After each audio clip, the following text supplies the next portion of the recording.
Room से निकलकर Rabia lounge में आई थी, जहाँ 3 सीटर सोफे पर तस्मीना उसे बैठी दिखाई दे गई थी। नाराज है मुझसे? सोफे के ठीक पीछे रुकते उनके गले में बाजू डालकर लाड से कहा। जवाबन वो इसके हाथ अपने गिर्द से हटाते उठ खड़ी हुई। राविया सूरज से आकर उनकी राह में हायल हुई थी। आई एम सॉरी। मासूमियत से आंखें पटपटाकर दोनों कान पकड़े। तस्मीना ने बमुश्किल अपनी मुस्कुराहट जब्त की और उसे नज़रअंदाज करके आगे बढ़ गई। इस समय आप मुझे अपनी खाला जान नहीं बल्कि किसी डेली सोप की खतरनाक सांस लग रही हैं। उसने पीछे से हाँक लगाई। अगले ही लम्हे तस्मीना का कहका बिला साख्ता था। दूसरी जानिब मौका मिलते ही राविया तेजी से आगे बढ़कर उनके गिर्द बाजू हमायल करते उनके गले लग चुकी थी। आई एम सॉरी, आइंदा ऐसे बगैर बताए कहीं नहीं जाऊंगी। नरमी से उनका गाल चूमा। बस, ज़्यादा मक्खन लगाने की ज़रूरत नहीं है। इसे खुद से अलग करते मसनूई खफगी से कहा। राविया एक कदम पीछे हटी, फिर अगले ही लम्हे दोबारा आगे आकर उनका दूसरा गाल भी चूम लिया। उन्होंने उसे एक घूरी से नवाजा, फिर बेसाख्ता ही मुस्कुरा दी। तबीयत कैसी है अब? उसका हाथ थामकर आहिस्तगी से दबाते पूछा। बिल्कुल ठीक है। वो भी मदम सा मुस्कुराई। बैठो, यहाँ पर कुछ बात करनी है।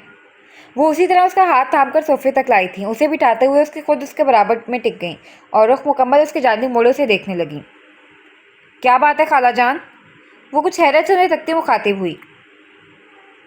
तुम्हें पता है राविया, मसला ये नहीं था कि तुम यूं बगैर बताए चली गई। इसी तरह उसका हाथ थामे वो नरमी से कह रही थी। मसला तुम्हारा उमर इकराम से मिलना था। उस टेक्स्ट पर अब मुझे बिल्कुल एतबार नहीं रहा। आबिस बिल्कुल ठीक था उसके बारे में। शाम में तुम्हारी बिखरी हालत देखकर मैं डर गई थी कि कहीं उसने तुम्हें कोई नुकसान ना पहुंचा दिया हो। उनके लहजे में अनजाना सा खौफ था, जिसे बखूबी राविया महसूस कर पा रही थी। ऐसा कुछ नहीं होगा खाला जान, आप बेफिक्र हैं। मैं इतनी बहादुर ज़रूर हूँ कि अपनी हिफाजत खुद कर सकती हूँ। उनके हाथ पर अपना हाथ रखती मजबूत लहजे में बोली। अल्लाह पाक तुम्हारी हिफाजत करे और तुम दोनों के रिश्ते को उमर इकराम की बुरी नज़र से बचाए रखे।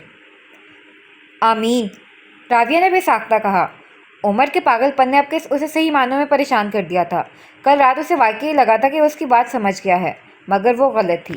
उमर इकराम से किसी अच्छाई की उम्मीद रखना कम से कम बेवकूफ़ी के सिवा कुछ ना था।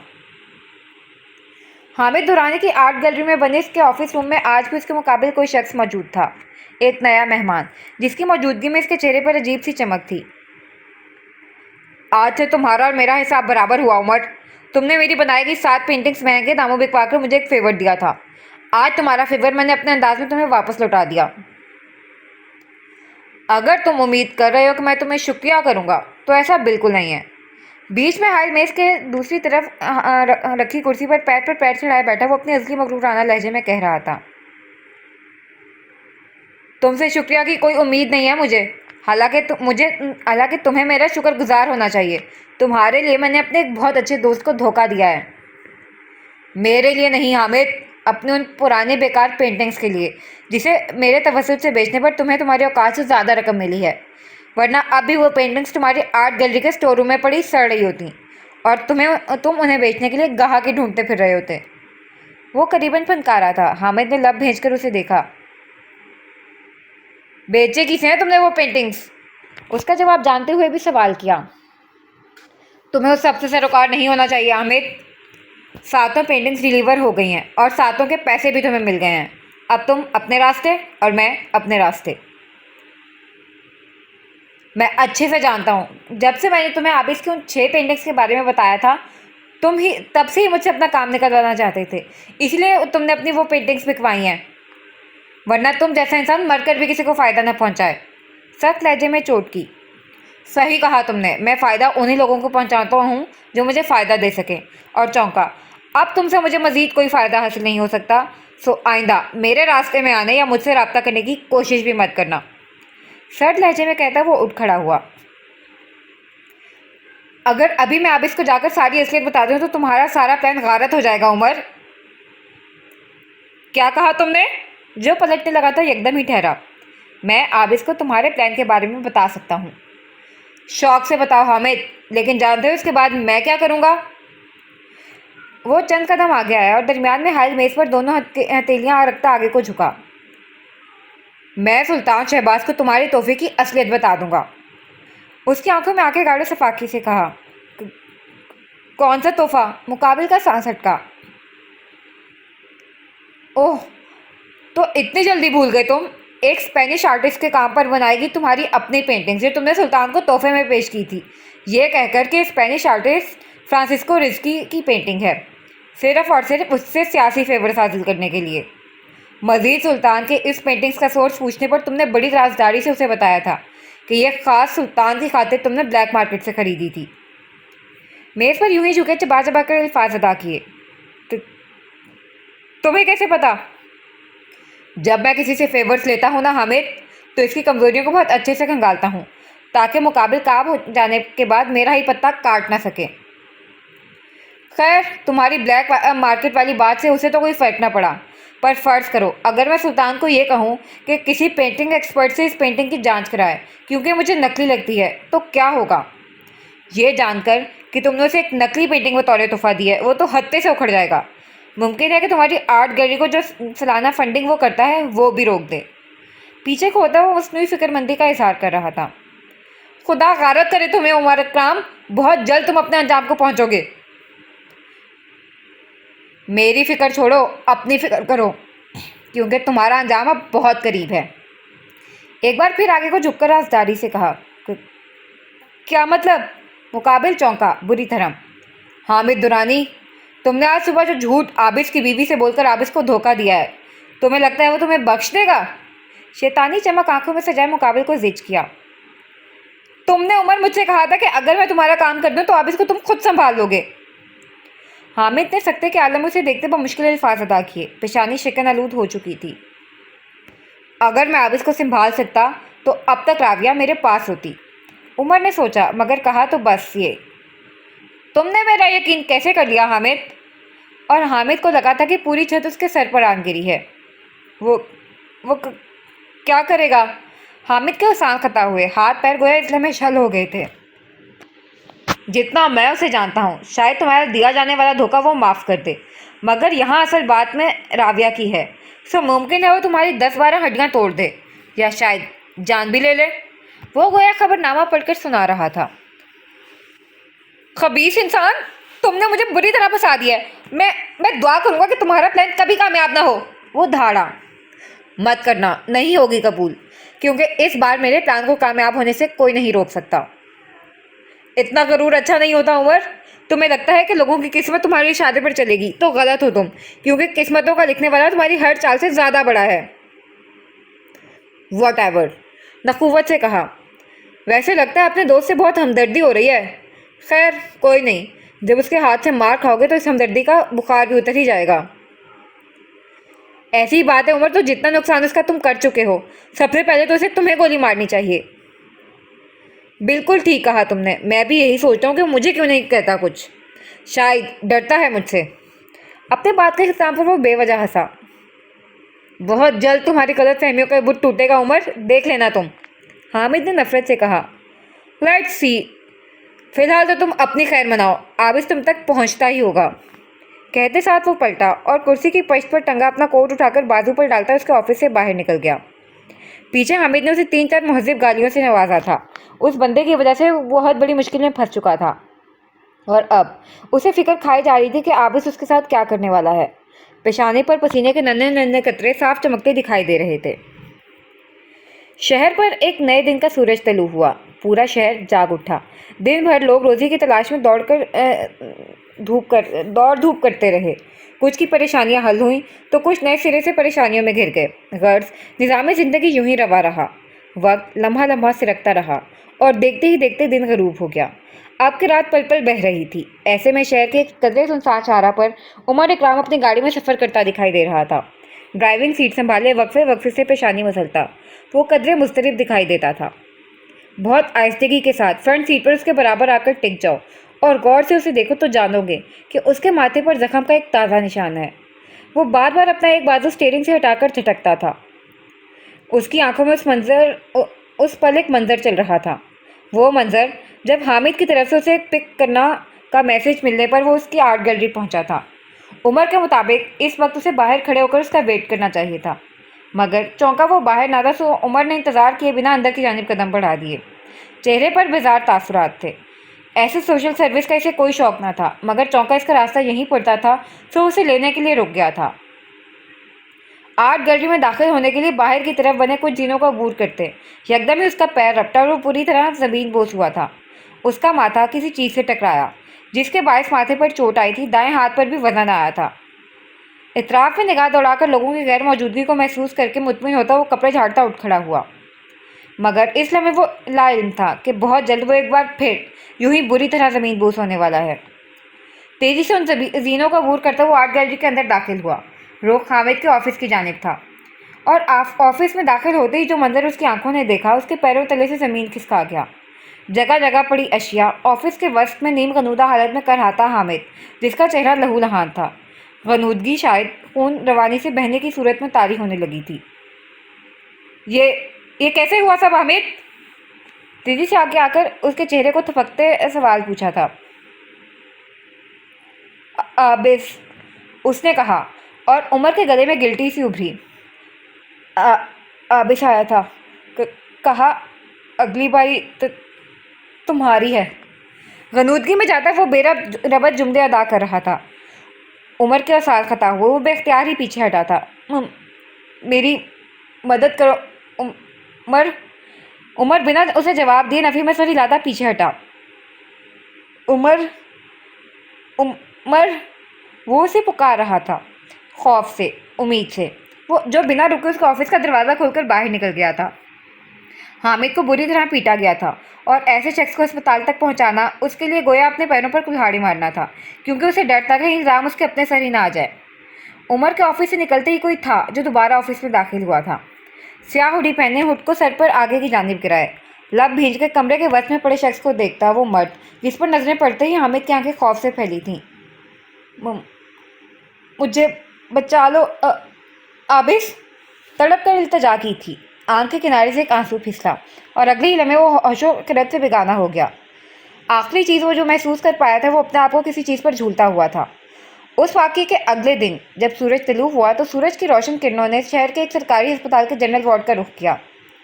वहाँ पहुंचकर खिड़कियों से अंदर दाखिल होते ही उन्होंने क्या देखा कि एक शख्स बेसुध के तार की सूरत लगे 4 बेड्स में से सबसे आखिरी बेड पर पड़ा है। चेहरे पर जा बजा जख्म है और दाएं आंख सूजी हुई है।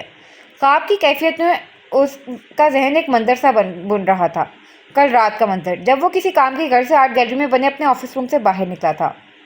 मगर इसकी दोबारा ऑफिस वापसी पर कुछ हुआ था क्या? तेजी से दरवाज़ा खोलता वो अपनी ही धुन में अंदर चला आ रहा था। जब निगाहें कंट्रोल चेयर पर पड़ी तो ठटक कर रुका। मारे खौफ के दिल उस तेजी से धड़का गोया पसलियाँ तोड़कर बाहर आ जाएगा। तुम अंदर कैसे आए? दरवाज़ा तो लॉक था। बमुश्किल थूकते गलते कंट्रोल चेयर पर बैठे उस शख्स को मुखातिब किया, जो स्याह हुडी पहने टांग पर टांग जमाए हाथ थोड़ी तले टिकाए फुर्सत से उसे देख रहा था। उसके सवाल पर महसूस कुन अंदाज में रुख मोड़कर खिड़की की जानिब देखा। दूसरी जानिब हामिद ने उसकी नज़रों का ताकुब किया और उसका इशारा समझ आते ही गले में गिल्टी सी उभरकर मालूम हुई। क्यों आए हो यहाँ? हिम्मत करके एक और सवाल पूछा। कुछ हिसाब हैं जो तुम्हारी तरफ निकलते हैं, बस उन्हें क्लियर करने आया हूँ। खैर तुम खड़े क्यों हो? बैठो ना। वो पैर से पैर हटाकर यूं मुखातिब हुआ गोया वो मेज़बान और हामिद मेहमान। बैठो हामिद, अपना ही ऑफिस समझो। कदरे मुस्कुराकर मेज़ की दूसरी जानिब रखी कुर्सी की तरफ इशारा किया। देखो आबिस, मैंने कुछ नहीं किया। जो किया है उमर ने किया है। लहजे में वाज़े कपकपाहट थी। क्या मैंने कुछ पूछा हामिद? सर लहजे में गोया होता वो अपनी जगह से खड़ा हुआ था। हामिद नामहसूस अंदाज में चंद कदम पीछे हटा। मुझे माफ़ कर दो। कमाल की बात है ना हामिद, मैंने तो अभी कुछ कहा ही नहीं और तुमने पहले ही माफ़ी मांगनी शुरू कर दी। लब भींचे बज़ाहिर सर्द सा मुस्कुराया। तुम मुझसे ऐसे पेश नहीं आ सकते। वो कदम कदम पीछे हट रहा था। मैं इससे भी ज़्यादा बुरा पेश आ सकता हूँ। तुम अभी मुझे जानते नहीं हो। तेजी से आगे आते उसे गिरबान से पकड़कर झटका दिया। वो इसके लिए तैयार ना था। बुरी तरह ज़मीन बोस हुआ। आबिस ने अगले ही पल आगे बढ़कर दरवाज़ा लॉक किया था, फिर दोबारा उसकी जानिब बढ़ते सख्ती से उसे बाजू से दबोच कर खड़ा किया। मुझे माफ़ कर दो, मैं सब सच बताता हूँ। उमर ने मेरी 7 पेंटिंग्स महंगे दामों बिकवा दी और मैंने उसका ये काम कर दिया। और वो जो तस्वीरें तुम्हें मिली वो उमर का प्लान था। तो तुम अपनी बीवी को गलत मत समझना। वो उमर के साथ रेस्टोरेंट में इसलिए मौजूद थी कि उमर उसे पेंटिंग्स के बारे में बताना चाहता था। उसे तो शायद खुद भी मालूम नहीं होगा कि उमर ने उन दोनों की तस्वीरें उतार ली हैं। ना चाहते हुए भी उसकी बात पर आबिस का कहका बुलंद हुआ और ऑफिस के दारों दीवार से टकराकर पूरे में गूंजा। पर अगले ही लम्हे वो मुकम्मल संजीदा होता, एक मुक्का पूरी शिद्दत के साथ उसके चेहरे पर रसीद कर चुका था। वो दोहरा होकर पीछे हटा। आबिस ने बिना वक्फा किए उसे जबड़े से दबोचकर उसका मुंह पूरी शिद्दत से दरमियानी मेज पर मारा था। फिर इसी तरह उसका चेहरा मेज से लगाए उसके जबड़े पर जोर डाले उसके नज़दीक झुका। तुम्हारे एक झूठ ने हामिद राबिया को बहुत ज़्यादा तकलीफ दी है, उसका हिसाब तो तुम्हें देना होगा। आबिस उसे गर्दन से पकड़कर खड़ा किया और अपनी पैंट के साथ जुड़े गन होल्डर से गन निकालकर लोड करते यानी उसके माथे पर रखी। रियली सॉरी आबिस, मुझे माफ़ कर दो। देखो, मैं तुम्हारी बीवी से भी माफ़ी मांग लूँगा, उसे भी सब सच बताऊँगा। वो कान रखियों से उस गन को देखता बेरबा जुमले अदा कर रहा था, साथ ही साथ हाथ भी जोड़ लिए थे। तुम्हें हामिद मेरी बीवी से माफ़ी मांगने की कोई ज़रूरत नहीं है। पूरे शिद्दत से एक और मुक्का रसीद करते दूर धकेला और वो खुद को संभालने की कोशिश में गिर पड़ा। तुम्हें और उमर को लगता है कि कल तुम लोगों ने जो कारनामा अंजाम दिया है, इसके बाद हम दोनों में गलत फहमियाँ पैदा हो गई होंगी। आपके वो पंजों के बल उसके नज़दीक आ बैठा था, बंदूक को उंगलियों के बीच घुमाकर ठंडे ठाड़ लहजे में गोया हुआ। बहुत बड़े बेवकूफ़ हो तुम दोनों। सोच भी कैसे लिया तुम दोनों ने कि इतनी मामूली सी बातों पर हम दोनों एक दूसरे से झगड़ा करेंगे। तुम दोनों के बीच झगड़ा नहीं हुआ? वो सदमे की कैफियत में उसे देखने लगा। नहीं बेवकूफ़। आबिस ने पूरी शिद्दत से बंदूक का सिरा उसके सर पर दे मारा। खून का फवारा सा फूटा था उसके सर से, दिमाग गोया हिलकर रह गया। बता देना अपने उमर को कि राबिया और आबिस इन मामूली बातों पर एक दूसरे को छोड़ने वाले नहीं, और ये भी कि अब अगली बारी उसकी है। उसके करीब झुककर सर से सरगोशी करता वो उठ खड़ा हुआ और एक जहरखंत नज़र उसके चेहरे पर डालकर पलट गया। तुम्हें मुझे यूं मारना नहीं चाहिए था। वो रुका। क्या कहा? माथे पर बल पड़े। तुमने गलत किया। वो बहुत मुश्किल से खुद को उठाने की जुस्तजू कर रहा था मगर नाकाम हो रहा था। तुम्हें मुझे यूं मारना नहीं चाहिए था। बामुश्किल दुखते सर को काबू करते बात जारी रखी। माथे से खून लकीर की सूरत बहता चेहरे तक आ गया था। तुम भूल रहे हो कि आज तुमने मुझे अपनी बहुत बड़ी कमज़ोरी थमा दी है आबिस, तुम्हारी बीवी। अब मैं उसके साथ क्या करूँगा तुम सोच भी नहीं सकते। बंदूक पर आबिस की गिरफ्त सख्त हुई, जबड़े भींच गए, आंखों में सुर्खी दौड़ी, पहलू में गिरे हाथ ने हरकत की। अगले ही लम्हे उसने बिना कुछ भी सोचे सिर्फ 2 फायर किए। हामिद की ज़ोरदार चीख बुलंद हुई थी। चौंका आर्ट गैलरी के बंद होने का वक्त था, सो इस समय वहाँ इसके सिवा कोई मौजूद ना था। मगर अगले ही लम्हे वो साकित हुआ, आवाज़ गोया दब सी गई थी। आबिस ने 2 फायर किए थे, मगर इसके बहुत ही नज़दीक, ना ही इस पर। रुक क्यों गए आबिस? मारा क्यों नहीं मुझे? तुम इतने बेशरम वाक़े हो गए हो, मुझे अंदाज़ा ना था। उसकी सुरखंगारा आंखों में देखते नफरत से कहा। आबिस एक कदम आगे आया और दोबारा उसके नज़दीक पंजों के बल बैठा। तुम एक गिरे हुए इंसान हो हामिद। मैं कम से कम तुम्हारे लेवल तक नहीं गिर सकता। अगर आज ताकत रखने के बावजूद तुम्हें बख्श रहा हूँ तो ये मेरी बेशर्मी नहीं, आलाज़र्फ़ी है, क्योंकि ये बंदूक मैंने लोगों की जान बचाने के लिए उठाई थी, जान लेने के लिए नहीं। बहुत जब्त से चबा चबा कर लफ्ज़ अदा किए। तुम्हारी बीवी। अगर एक बार और अपनी गंदी जुबान से मेरी बीवी का नाम लिया तो गद्दी से तुम्हारे बाल खींच लूँगा। पलटते पलटते ठहरता वो शिद्दत से धाड़ा। इस समय वो जब्त की इंतहा पर था, माथे की रगें तन गई थी। दोस्त समझा था मैंने तुम्हें, मगर तुम भी हामिद आसीन के सांप निकले। कहते साथ उसे यूं ही छोड़कर वो ऑफिस से बाहर निकल आया। बाहर आकर इसने उठकर फिर से सर पर गिराते पैंट की जेब से फ़ोन निकालकर एक मैसेज टाइप करके किसी के नंबर पर सेंड किया था। उमर, मैं हामिद, तुम इस वक्त ऑफिस से निकल रहे होगे ना? मुझे आर्ट गैलरी से पिक कर दो प्लीज़, मेरी गाड़ी ख़राब हो गई है। उमर को यहाँ बुलाकर वो हामिद पर सिर्फ एक चीज़ वादे करना चाहता था, जो वो कर चुका था। वो उसे बताना चाहता था कि उससे मिलने वाले चंद फेवर्स के बदले में हामिद ने अपनी मौत खरीद ली थी, और उसे यकीन था कि जिस तरह उमर उसे मरने के लिए छोड़ गया और ख़ुद उसने इतनी गलीज़ बातों के बावजूद उसकी जान बचाई, अब उसे ये बात समझ आ गई होगी। मज़ीद वो हामिद को नहीं मार सकता था, क्योंकि ऐसा करना कत्ल के ज़ुमरे में आता, मगर जो हाल उसने किया था वो उसे अकल दिलाने के लिए काफ़ी था। अब कम से कम वो राबिया को नुकसान कोई नहीं पहुंचा सकता था। नई सुबह के तलू होते जहां हामिद अस्पताल में पड़ा था, वहीं स्याह सफ़ेद रू हाउस के डाइनिंग टेबल पर खुशगवार माहौल में नाश्ता किया जा रहा था। राविया, आबिस बता रहा था रेस्टोरेंट के लिए ज़मीन मिल गई है और कंस्ट्रक्शन का काम भी जल्द ही शुरू हो जाएगा। जूस का गिलास लबों तक ले जाते तस्मीना ने बात का आगाज़ किया। जी खालाजान, इस्लामाबाद वाली ज़मीन सेल हो गई है और यहाँ इस शहर में नई ज़मीन भी हमें मिल गई है। मैंने मामू जान और एहतशाम से कंस्ट्रक्शन के सिलसिले में बात की है। उन्होंने कहा है कि अपनी कंपनी के बेस्ट इंजीनियर्स और आर्किटेक्ट्स की टीम को इस काम पर लगाएंगे। नाश्ते से हाथ रोके पुरजोश से उन्हें बताने लगी। बहुत अच्छा, अल्लाह तुम्हें कामयाब करे। उन्होंने नरमी और अपनाइयत से मुस्कुराते उसे देखा था। आज खाने में क्या बनाऊँ खालाजान? नाश्ता ख़त्म करती अब के वो खड़ी हुई। पुलाव बना लो राविया, आबिस के डैड को पसंद था। बेसाख्ता ही उनके मुंह से निकला और अगले ही लम्हे उनकी रंगत बुझी। राविया ने ठहर कर उन्हें देखा। आज आबिस के डैड की बरसी है ना? हाँ, 17 साल हो गए उन्हें गए, वो गुमसुम सी बोली।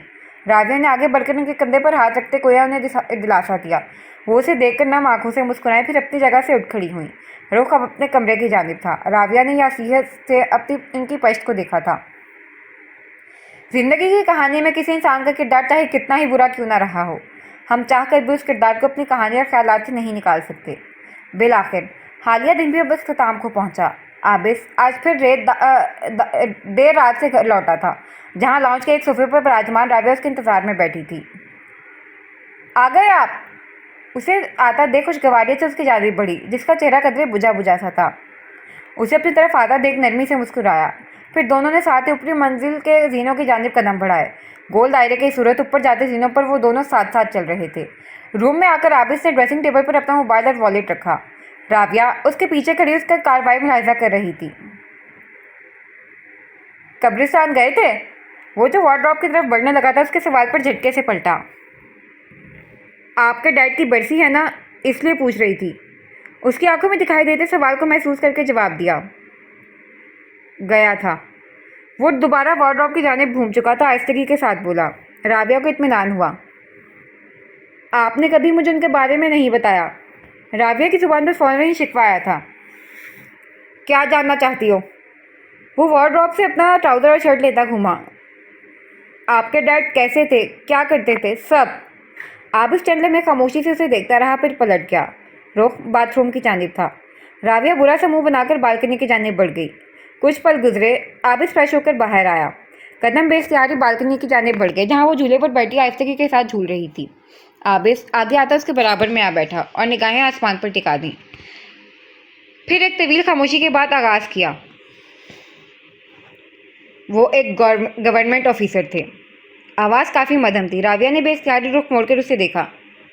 अच्छा कमाते थे, कम से कम इतना कि हम एक अच्छी सादा ज़िंदगी गुजार सकते थे। वो यूं ही आसमान पर नजरें टिकाए कह रहा था। मगर उनके तमाम दोस्त एलियट क्लास के फर्द थे। इन्हें और उनके लाइफस्टाइल को देखकर और वो हसरत का शिकार रहते। वो चाहते थे कि उनके दोस्तों के बच्चों की तरह उनके बच्चे भी बड़ी तालीमी इदारों में पढ़ें। वो भी उनकी तरह महंगा लाइफस्टाइल चाहते थे। राविया मुकम्मल खामोशी से उसे सुन रही थी। सो उन्होंने करप्शन करके पैसा बनाना शुरू किया। मम्मी को जब इस बारे में पता चला तो मम्मी ने उन्हें रोकने की बहुत कोशिश की। घर में आए दिन झगड़े होने लगे थे। वो आसमान पर नजरें जमाए कह रहा था, गोया इस लम्हे जहन की स्क्रीन पर कोई तकलीफदेह मंजर चल रहा हो। ऐसा मंजर जो वो चाहता था कि राविया उसकी आंखों में ना देखे। हराम कमाना शुरू किया उन्होंने तो गोया हर चीज़ से बरकत उठ गई थी। वो मज़ीद गलत कामों में मुलव्विस रहने लगे थे। बड़े बड़े लोगों से पैसा लेकर उनके गैर कानूनी काम कर देते थे। पैसा डबल करने की गर्ज से जुए की आदत भी लग गई थी उन्हें। एक वक्त था जब उन्होंने अपनी औलाद के लिए हलाल छोड़कर हराम को चुना था, और फिर हराम में वो इतना आगे बढ़ गए कि उस औलाद को भी खामोश कर दिया। आहिस्ता आहिस्ता झगड़े बढ़ने लगे और उन्होंने मम्मी पर हाथ उठाना शुरू कर दिया।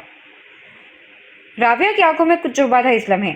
मैं खामोशी से उन्हें मम्मी पर हाथ उठाते देखता, किसी दीवार की ओर में छुपकर, शायद डरता था कि उन्हें रोका तो वो मुझे भी मारेंगे। राविया की आंखों की चुभन में इजाफा हुआ। मम्मी बहुत रोया करती थी। मैं खामोशी से उन्हें दिलासा देता था। उनसे कहता था कि मामू जान से रब्ता करें, उन्हें सब बताएं, मगर वो इनकार कर देती थी। वो कैलीग्राफी करती थी, शादी से पहले भी, मगर डैड ने शादी के बाद उन्हें इस चीज़ से भी रोक दिया। माहौल में घुटन सी बढ़ने लगी थी। फरवा पैदा होने वाली थी जब एक दिन वो शराब पीकर घर आए। उन्होंने मम्मी को बहुत मारा। उस दिन मुझसे मम्मी की तकलीफ़ देखी नहीं गई और मैंने आगे बढ़कर मम्मी को बचाना चाहा तो उन्होंने मुझे धक्का दे दिया। मैं सीढ़ियों से नीचे गिर गया था।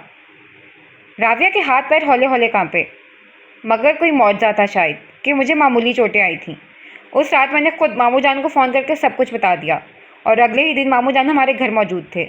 वो मम्मी को साथ लेकर जाना चाहते थे मगर मम्मी नहीं मान रही थी। उन्हें इस वक्त सिर्फ मेरी और इस दुनिया में आने वाली अपनी दूसरी औलाद की फिक्र थी। हमारे लिए वो उस वैसे इंसान के साथ रहने के लिए भी तैयार थी। और शायद एक वजह उनका डैड से मोहब्बत करना भी था क्योंकि उन दोनों की पसंद की शादी थी। आबिस ने आंखें सख्ती से मीच कर खोली। राविया ने बवक्त तमाम थूक निकला। दूसरी जानिब आबिस रुके बिना कह रहा था।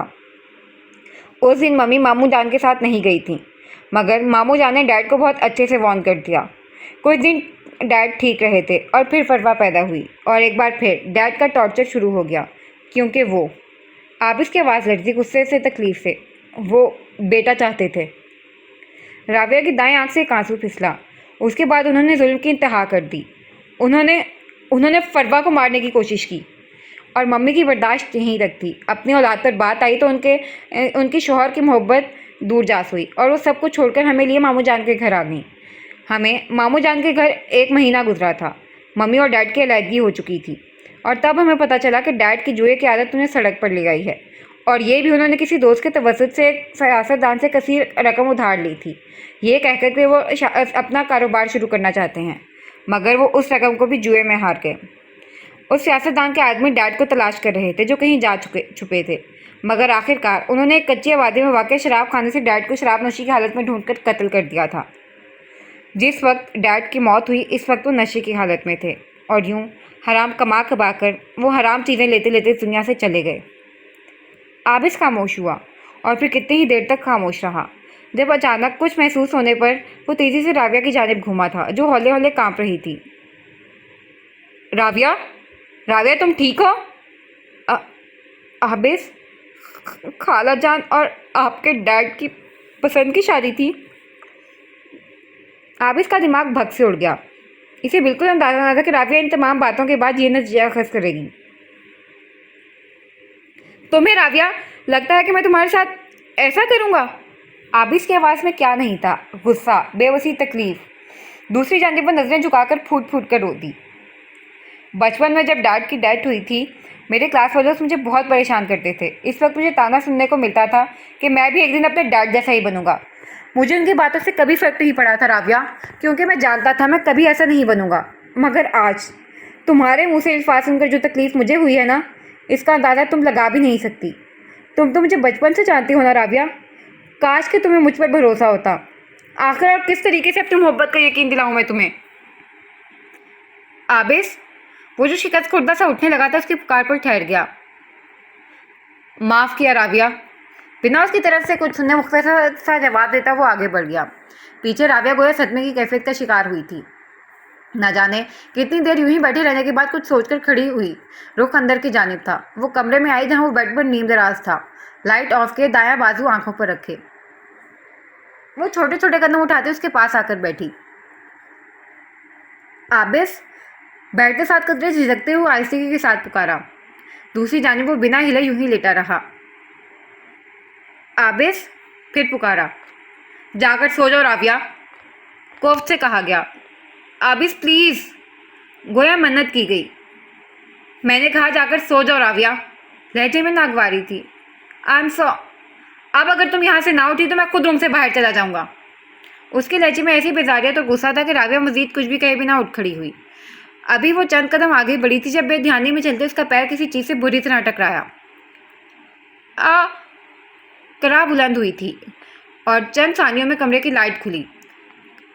वो तेज़ी से उठता उसकी जानिब बढ़ा। क्या हुआ है? पंजों के बल बैठा उसके पास बैठा जो अब के नज़दीक पड़ी कुर्सी पर अपना पैर थामे बैठी रो रही थी। हाथ हटाओ। पैर से उसका हाथ उठाकर देखा तो अंगूठे और इसके बाद की 2 उंगलियों में सूजन सी महसूस हुई।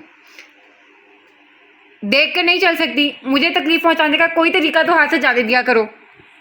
वो इससे यूं बात कभी नहीं करता था। राविया को मजीद रोना आया। दूसरी जानिब वो रूम से बाहर निकल गया था। कुछ देर बाद वापस लौटा तो हाथ में आइस पैक था। कम से कम रोना तो बंद करो, झुंझुला कर कहता हुआ एक बार फिर उसके कदमों में बैठा।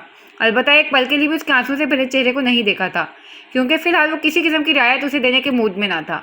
उसने आइस पैक नरमी से उसके पैर पर रखा। करा उसके लबों से आज़ाद हुई थी और एक बेख्तियार लम्हे में आबिस से चेहरा उठाकर उसे देखा जो लब भींचे जब्त कर रही थी। तकलीफ की वो कौन सी कैफियत थी जो उस पल उसने महसूस की थी, वो नहीं जानता था। उसके चेहरे से नजरें हटाकर यूं ही आइस पैक उसके पैर पर रखे रहा। 10-15 मिनट बाद उसने आइस पैक हटाकर चेक किया। सूजन में काफी हद तक कमी थी। आइस पैक हाथ में लिए वो उठ खड़ा हुआ और फिर रूम से बाहर निकल गया। कुछ देर बाद वो लौटा था तो वो हनूस चेयर पर खामोशी बैठी खला में किसी गैर मरई नुक्ते को तक रही थी। आबिस उसे नजरअंदाज करता बेड की तरफ बढ़ गया। ऐन इसी लम्हे पीछे से उसकी मध्यम सी आवाज़ सुनाई दी, हम दोस्त अच्छे थे आबिस। वो ठहर गया। हमें मोहब्बत नहीं होनी चाहिए थी। रुख मोड़कर उसे देखने लगा। मोहब्बत चीज़ों को कॉम्प्लिकेटेड बना देती है। राविया की आंखों से आंसू धारा के तार गिर रहे थे। मोहब्बत कॉम्प्लिकेटेड नहीं बनाती राविया, मोहब्बत तो हर चीज़ सुलझाने की ताकत रखती है। बाज़ मोहब्बत करने वाले कॉम्प्लिकेटेड बना देते हैं। वो सर झटकता आगे बढ़ा और बेड पर आ बैठा। दोनों हाथों को बाह मिलाया आगे को हुआ, मगर खामोशी से। दूसरी तरफ वो यूं ही उस चेयर पर बैठी थी, मगर खामोशी से। आंसू रुक चुके थे। क्या उन बाज़ लोगों से आपका इशारा मेरी जानिब है? बहुत देर बाद उसकी आवाज़ गूंजी। हाँ। राविया चौंकी नहीं। वो उससे साहब को यूं ही तो नहीं कहती थी। क्या मुझे सॉरी करना चाहिए? मेरा मकसद तुमसे सॉरी करवाना नहीं है। वैसे भी हर चीज़ सॉरी कह देने से फिक्स नहीं हो जाती। मैं आपको हर्ट नहीं करना चाहती थी, पर तुम कर चुकी हो। मेरी गलती क्या है आखिर? तुमने राविया मेरा और मेरे बाप का मवाजना किया। तुम्हें लगा कि उनकी मोहब्बत की शादी ना चली और उन्होंने लव मैरिज के बावजूद मम्मी को हर्ट किया, सो मैं भी यही करूँगा। आबिस, कह दो कि मैं गलत हूँ। अंदाज चैलेंजिंग था। वो खामोश हो गई। आबिस तंजिया मुस्कुराया। पूरी दुनिया मुझे कहती राविया, फ़र्क ना पड़ता, मगर ये जानकर कि तुम्हारी भी मेरे बारे में यही राय है, मुझे तकलीफ़ हुई है। जब से हम इस नए रिश्ते में जुड़े हैं, मैंने हर कदम पर तुम्हें एहसास दिलाया कि मुझे तुम पर भरोसा है, और मुझे वाकई है भी। मगर मैं नहीं जानता था कि मैं ऐसा क्या करूँ जो तुम भी इन 7 सालों को भुलाकर मुझ पर भरोसा करने लगो। मैं दूसरे कपल्स को देखता था कि उनके बीच अंडरस्टैंडिंग की कमी है, तो सोचता था कि मेरे और राविया के बीच ऐसा कभी नहीं होगा। हम दोनों एक दूसरे की रग रग से वाकिफ़ हैं। हमारे रिश्ते में कम से कम भरोसे और अंडरस्टैंडिंग की कमी नहीं होगी। पर मैं गलत था राविया, क्योंकि इस मामले में तुम बहुत संगदिल वाक़ई हुई हो। उसके आखिरी जुमले पर राविया ने तकलीफ से उसे देखा। मुझे आप पर भरोसा है आबिस, बस हालात पर नहीं है। मुझे लगता है जब एक लम्हे हमारी दोस्ती बिखर गई, मोहब्बत भी बिखर जाएगी। उस डर को अपने अंदर से निकाल दो राविया, वरना ज़िंदगी बहुत मुश्किल हो जाएगी। कोई भी रिश्ता परफेक्ट नहीं होता, चाहे दरमियान में कितनी ही मोहब्बत क्यों ना हो, क्योंकि जहाँ मोहब्बत नाकाफ़ी होती है, वहीं भरोसे और बाहमी ताउन के ज़रिए रिश्तों को आगे बढ़ाया जाता है। अगर इस रिश्ते को लेकर तुम यूं ही खदशात का शिकार रही, तो हमारा ये रिश्ता बहुत जल्द गिर्द और मिट्टी की लपेट में आकर कहीं खो जाएगा। अल्लाह ना करे, उसने बेसाख्ता कहा। आबिस ने बगौर उसे देखा जब रोना बंद कर चुकी थी, मगर सुर्ख आंखें थीं और चेहरे पर आंसुओं के मीठे मीठे से निशान थे। काफ़ी देर वो बेमकसद उसे देखता रहा। क्या थी वो? उसे कभी किसी रिश्ते ने इतना बेबस नहीं किया था जितना इस नए बनने वाले रिश्ते ने कर दिया था। शायद वो खून के रिश्ते थे और ये दिल का रिश्ता था। इसलिए उसके सामने बैठी औरत वो वाहिद थी जिसकी हर गलती और तरक्की के बावजूद वो इसके दिल की ऐसी आला मसरत पर बैठी थी कि उसे अपना आप उसके सामने हकीर लगता था। कुछ सोचकर वो अपनी जगह से खड़ा होता आगे आया और इसके नज़दीक रुककर नीचे फर्श पर बिछे कालीन पर बैठते गोद में धरे उसके दोनों हाथ थामे। जानता था पहल उसे ही करनी है। राबिया ने अपनी हल्की नम आंखें उठाकर उसे देखा। एन उसी लम्हे स्याह आंखों ने गहरी बुरी आंखों में झांका था। न जाने कितने लम्हे बीते, हिसाबों किताब ना रहा। वो दोनों यूं ही एक दूसरे पर नजरें जमाए सांस रोके एक दूसरे को तकते रहे। आइंदा मुझ पर भरोसा करोगी? काफ़ी देर बाद मध्यम सी आवाज़ में बहुत मान से पूछा गया था। जी। राबिया ने भरपूर तरीके से इस बात पर सर हिलाया। आइंदा यूं किसी चीज़ से टकराकर बेवजह खुद को तकलीफ पहुंचाओगी? नहीं। आइंदा रोगी? जी। आबिस से उसे घूरा। नहीं नहीं। उसने फ़ौरन ही तस्दीक की। आबिस खुलकर हंस पड़ा। माहौल पर फसूं सा तारी हुआ। कुछ देर पहले वाली घुटन और कशीदगी फिजा में तहलील हो गई थी। आबिस, कभी कभार तो रोया जा सकता है ना? नहीं, कभी नहीं, क्योंकि मुझे लगता है तुम्हारी ये बरसात किसी दिन मुझे ले डूबेगी। यानी मेरे आंसू हथियार हैं आपको मनाने के लिए? ऐसा ही है। आबिस, कहो। मैंने बहुत हर्ट किया आपको। आई एम सॉरी। तुम्हारी हर गलती और बेरुखी के लिए तुम्हें माफ़ कर सकता हूँ। बदले में सिर्फ इतना चाहता हूँ कि तुम मुझ पर भरोसा करो। मोहब्बत से कायम किए गए रिश्तों को राबिया फलने फूलने के लिए एतमाद के पानी की ज़रूरत होती है, हमारे रिश्ते को भी, और इसके लिए हम दोनों का ही अपना अपना किरदार अहम है जो हमें अदा करना है। राबिया बगौर उसे देखती सुन रही थी। आज भी तुमसे उतनी ही मोहब्बत करता हूँ, तुम्हारी उतनी ही इज्जत करता हूँ और तुम पर खुद से भी ज़्यादा भरोसा करता हूँ। तुम भी मुझ पर भरोसा करो, ज़िंदगी कम मुश्किल लगेगी। वो खामोश हुआ और राबिया के मुंह से बेसाख्ता एक जुमला अदा हुआ। आप बहुत अच्छे हैं आबिस। तुम भी बहुत अच्छी हो, बस कभी कभार बेवकूफ़ी कर जाती हो, मगर हो बहुत अच्छी। आबिस ने संजीदगी से कहते अपने आखिरी जुमले पर मुस्कुराहट दबाई। राबिया का मुंह खुल गया, मगर अगले ही लम्हे वो दोनों एक साथ हंस पड़े। बल आखिर एक बुरे लम्हे का इख्तिताम एक खुशगवार लम्हे पर हुआ था और अपनी अपनी जगह मुस्कुराते वो दोनों नफूसी मुतमिन थे। इस किताब के एक नए सफ़े पर जो ही दिन में रात दाखिल होगी, आप राबिया और आबिस को देखेंगे शहर की एक सड़क पर कदम से कदम मिलाए चल रहे हैं। ब्लू कमीज पर ब्लू ही ट्राउज़र के साथ हमरंग दुपट्टा सिर पर जमाए, दाएं हाथ में आबिस का दिया ब्रेसलेट पहने चलती राबिया, और स्याह जीन्स पर सफ़ेद बटनों वाली शर्ट पहने माथे पर आगे की जानिब गिरते बालों का और हल्की बड़ी शेव के साथ चलता आबिस। कुछ देर पहले वो दोनों शहरकदमी की घर से निकले थे और अब चलते चलते काफ़ी दूर निकल आए थे। मौजूद गुफ्तगू वो ज़मीन थी जहाँ एहतशाम की कंपनी की तफज्जुद से ब्लैक रोज़ की नई ब्रांच के लिए कंस्ट्रक्शन वर्क शुरू हो चुका था। कांग्रेट्स राबिया, तुम बहुत जल्द एक रेस्टोरेंट ओनर बनने वाली हो, यानी तुम्हारा बचपन का ख्वाब पूरा होने जा रहा है। वो खुशगवारियत से बोला। शुक्रिया। राबिया खुलकर मुस्कुराई। बचपन का ख्वाब, उन 3 अल्फाज से बहुत कुछ याद आया था। मुस्कुराहट गहरी होती चली गई। वैसे अच्छी बात है कि रेस्टोरेंट शुरू हो रहा है, कम अज़ कम मेरे जाने के बाद तुम मसरूफ़ रहोगी।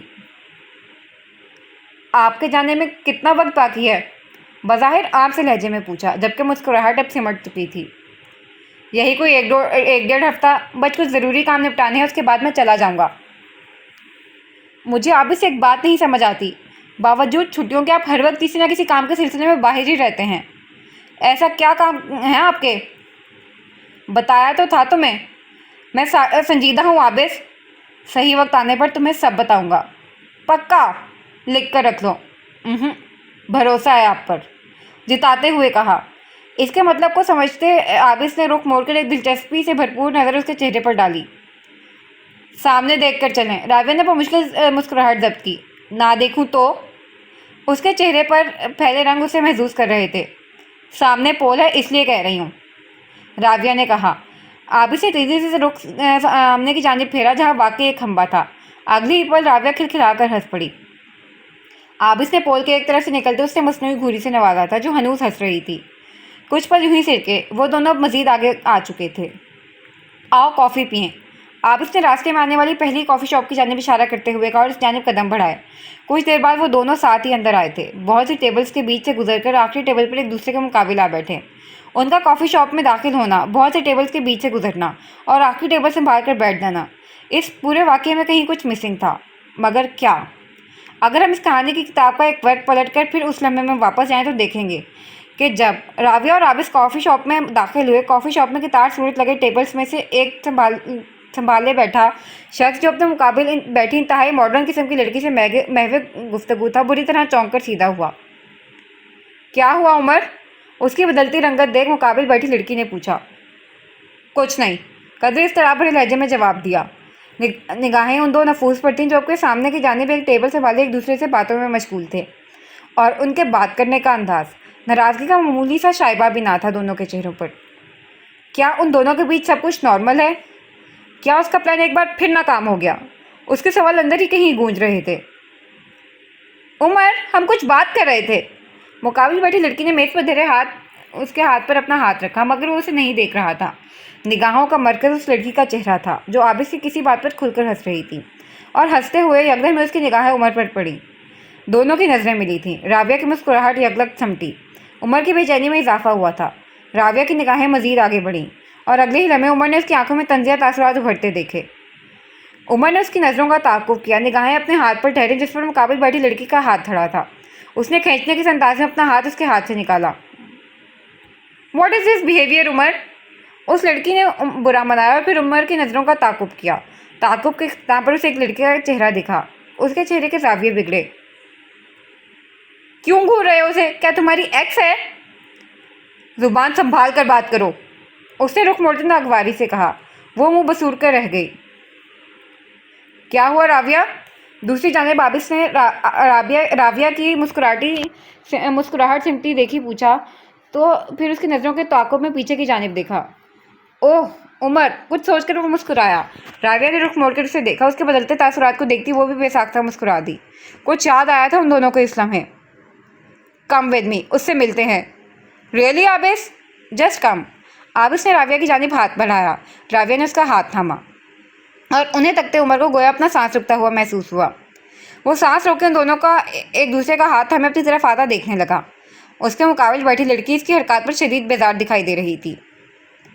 उमर, मैं मुसलसल 3 महीनों से तुमसे शादी के मुतालिक बात कर रही हूँ और तुम हो के। उस लड़की की बात बीच में ही थी जब राविया और आबिस ऐन उनके टेबल के पास आकर रुके। वो खामोश होती हैरान नज़रों से उन्हें तकने लगी, जिसके जुमले का आधा हिस्सा वो दोनों ही बखूबी सुन चुके थे। अस्सलामुअलैकुम उमर, कैसे हो? आबिस ने बात का आगाज़ किया। अच्छा लगा तुम्हें यहाँ देखकर। वो उसके जवाब का इंतज़ार किए बगैर कहे जा रहा था। दरअसल राविया ने बताया उस दिन तुम दोनों मिले थे। उमर की रंगत फक हुई। खैर राविया, आपकी वो राविया की जानिब घूमा। अगली बार अगर तुम्हें उमर से मुलाकात करनी हो तो मुझे भी कॉल करके इन्फॉर्म कर देना, मैं भी पहुंच जाऊंगा। अच्छी गपशप लगेगी। वो यूं कह रहा था गोया बरसों से काफ़ी अच्छी दोस्ती रही हो दोनों के बीच। राविया बिल्कुल खामोशी से खड़ी, कभी उसे देखती तो कभी उमर को देख रही थी। यही हालत उमर के मुकाबिल बैठी लड़की की भी थी। वैसे मैंने सुना है कि हामिद हॉस्पिटलाइज है, उसने अचानक ही जिक्र छेड़ा। अंदाज काफ़ी सरसरी था। उमर के गले में गिल्टी से उभर कर मालूम हुई। किसी ने बहुत बुरी तरह मारा है उसे। तुम्हारी काफ़ी अच्छी दोस्ती है उससे, बच कर रहना, कहीं अगली बारी तुम्हारी ना हो। अपनी स्याह चमकदार आंखें उसकी स्याह गहरी आंखों में गाड़ते बज़ाहिर कदरे मुस्कुरा कर कहा, चले राविया। फिर राविया का पहले से थामा हाथ मजबूती से थाम कर वो उमर की तरफ मुस्कुराहट उछालता उसके मुकाबिल बैठी खुद को गहरी नज़रों से तकती लड़की को नज़रअंदाज करता राविया को साथ ही अपनी टेबल की जानिब बढ़ गया। आबिस, आपने कहा हामिद को किसी ने मारा है, क्या ये वही हामिद है जिससे मैं मिली थी? वो बैठते ही बेसाख्ता पूछने लगी। हाँ, फ़ौरन जवाब आया। क्या आपने उसे मारा है? बेयकीनी से पूछा। नहीं, तुर्की पर तुर्की जवाब आया। आबिस, राविया ने घूर कर उसे देखा। व्हाट? आप झूठ कह रहे हैं। अच्छा तो फिर सच क्या है, तुम खुद बता दो। आपने हामिद को मारा है? नहीं, मैंने उसे नहीं मारा। सच कह रहे हैं? तुमसे झूठ कह सकता हूँ? उसकी आंखों में झाँक कर कहा और राविया ढीली पड़ गई। वो सच कह रहा था। उसने हामिद को नहीं मारा था, उसने अहमर को मारा था, क्योंकि बतौर आर्टिस्ट हामिद को सब अहमर के नाम से जानते थे। उसके आर्ट वर्क्स पर भी नाम हामिद के बजाय अहमर होता था। जैसे बहुत से एक्ट्रेस, आर्टिस्ट और राइटर्स वगैरह शौकिया तौर पर अपनी एक नए नाम से पहचान लोगों के सामने बनाते हैं, बिल्कुल वैसे ही। और चौंका, आबिस उसे आर्ट गैलरी में मारा था तो इस वक्त वो अहमर था, हामिद नहीं। और हाँ, उसने हामिद को नहीं अहमर को मारा था। कुछ सोचकर उसके चेहरे पर लम्हाती मुस्कुराहट उभरी। इतनी मध्यम के राविया देख ना पाई। वैसे उमर के सामने उस एक्टिंग पर आपको एक ऑस्कर ज़रूर मिलना चाहिए आबिस। राविया ने फिर बात का आगाज़ किया। अब ऐसा भी नहीं है। मुझसे पूछें, ऐसा लग रहा था बरसों से दोस्त हो आप दोनों। दोस्त नहीं, रकीब। कम से कम अब वो मुझे आपका रकीब नहीं लगता। अगर इस बात से तुम्हारा इशारा उस लड़की की जानिब है तो बस 5 मिनट में उसे छोड़कर जाने वाली है। आपको कैसे पता? देखती जाओ बस। मुझे वो लड़की अच्छी नहीं लगी, वो आपको बहुत ज़्यादा घूर रही थी। बट आई मस्ट से उसे उमर को छोड़ना चाहिए, दोनों एक जैसे हैं, परफेक्ट मैच। आबिस में इख्तियारी हंस पड़ा। इसी दौरान वेटर कॉफ़ी के मग रखकर जा चुका था। आबिस ने अपना मग उठाकर लबों से लगाया। दूसरी जानिब राविया ने भी मग लबों तक ले जाते नजरें उमर के टेबल पर टिका दी, जहाँ वो लड़की अब उमर से कुछ कह रही थी। दोस्त था तुम्हारा? दोस्त नहीं, रकीब, काटदार लहजे में कहा गया। रकीब? क्या मतलब? तुम्हारे हर सवाल का जवाब देना ज़रूरी नहीं समझता मैं। वो गुस्से से मुठियाँ भींचता बोला। कुछ देर पहले का मंजर उसे तहस दिला रहा था। मुझे ऐसे बात मत करो उमर, मेरी मर्जी। अच्छा छोड़ो, ये बताओ हम शादी कब करेंगे? शादी? तुम्हें लगता है मैं तुमसे शादी करूँगा? वो इस्तेज़ाइया मुस्कुराया। पिछले कुछ महीनों से अपने सर पर सवार इस बला से भी आज बिलाखिर उसे छुटकारा हासिल करने का सोच ही लिया था। तुम मैरिज मटीरियल नहीं हो जोया, तुम जैसी लड़कियां सिर्फ टाइम पास के लिए होती हैं। लहजा खतरनाक हद तक साफ होता। मुकाबिल बैठी लड़की के कान की लुएं सुर्ख पड़ी। मारे तजलील के चेहरा धुआं धुआं हो गया। इतनी बेइज्जती उमर इकराम आज तक कभी किसी ने नहीं की मेरी। जिंदगी में हर चीज़ पहली बार ही होती है माय डियर। किसके लिए रिजेक्ट कर रहे हो मुझे? उस लड़की के लिए जो यहाँ अभी अपने शौहर के साथ खड़ी थी और उसका शौहर बंद अल्फाजों में तुम्हें धमकियों से नवाज रहा था। उमर ने बेचैनी से पहलू बदला। क्या इतना बेवकूफ़ समझ रखा है मुझे? तुम्हें लगता है मुझे कुछ समझ नहीं आएगा? बकवास बंद करो अपनी। वो पस्त आवाज़ में धाड़ा। खुदा करे जिस लड़की के लिए तुम मुझे छोड़े हो तुम्हें कभी ना मिले, तब तुम्हें दूसरों की फीलिंग्स की कदर होगी। कौन सी फीलिंग्स? You gold digger. मतलब भींच गुराया।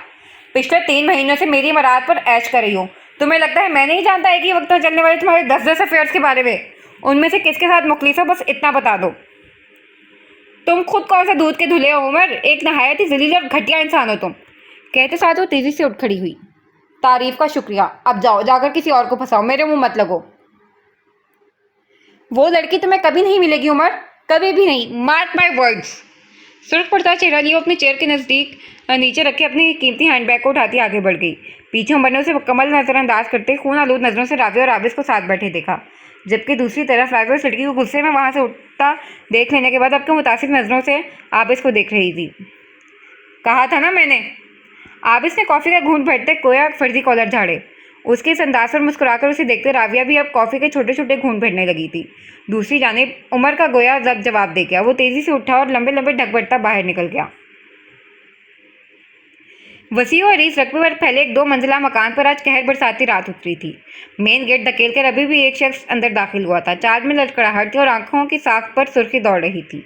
दाएं हाथ में शजरे ममनुआ की बोतल थाम रखी थी। वो घर में दाखिल हुआ। सिटिंग एरिया में सोफे पर बैठे इकराम मलिक ने उसे अंदर आते देखा। तीर की सी तेजी से उसकी जानिब लिपके, मगर अगले ही लम्हे साकित हुए। ये क्या हालत बना रखी है उमर? एक निगाह गलत उन पर डालता वो बिना जवाब दिए आगे बढ़ने लगा था। तब वो एक बार फिर उसके सामने आए।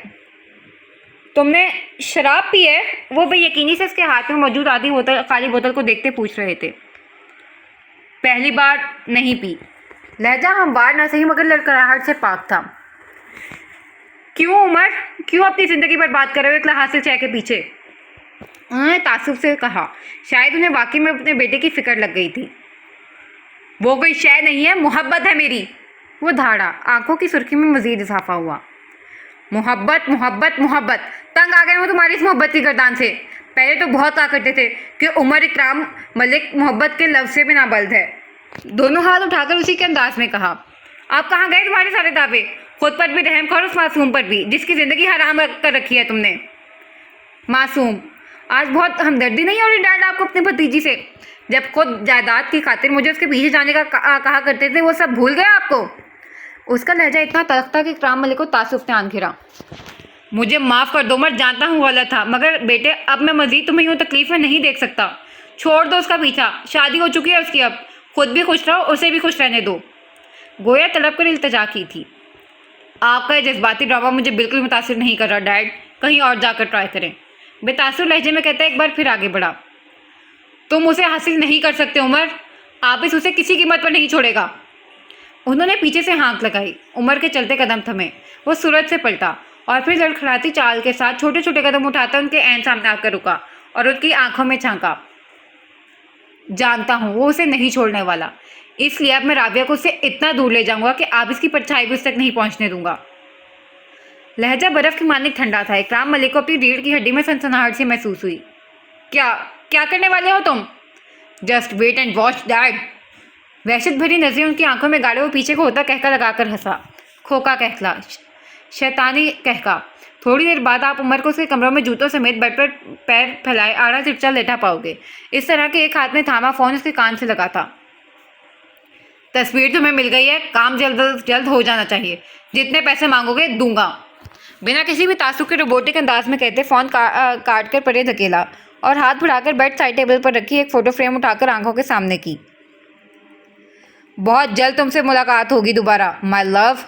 दाएं हाथ में फ्रेम थामे बाएं हाथ की उंगलियों से पूरों को फ्रेम पर दिखाई देते चेहरे पर फिरता हुआ कदरे पुरसकून दिखाई दे रहा था, और उसका ये सुकून कितनी जिंदगियों को बेसकून करने वाला था।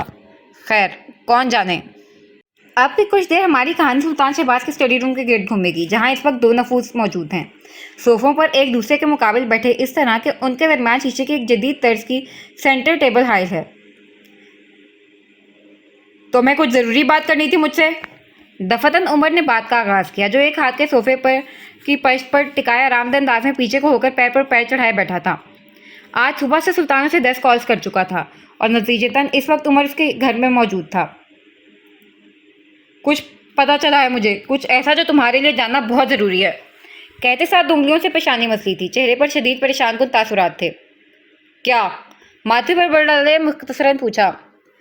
हमारे पीछे खुफिया दारे लग चुके हैं, सुल्तान ने बिना तमहीद बांधे कहा, और उमर एकदम सीधा हुआ। तो क्या कहा? वो हैरान परेशान सा उसे देख रहा था, यूं जैसे उसकी कही बात पर यकीन ना आया हो। हमारे पीछे खुफिया अदारे लग चुके हैं उमर, हमारे खिलाफ तफ्तीश हो रही है, आज नहीं पिछले कई महीनों से। उसने एक एक लफ्ज़ पर जोर देते कहा और उमर का दिमाग भग से उड़ गया। तुम झूठ कह रहे हो, मुझे डराने की कोशिश कर रहे हो तुम। वो अब भी बेयकीन था। मैं उमर झूठ नहीं कह रहा, और ये बात तुम अच्छे से जानते हो।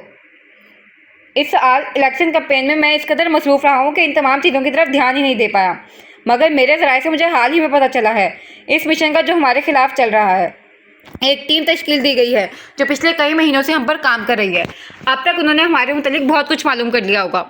अगर उमर उन्हें हालिया दहशतगर्दी के वाक़यात में हमारे मुलविस होने का बारे में पता चल गया है ना, तो हम बहुत जल्दी बहुत बड़ी मुसीबत में फंसने वाले हैं।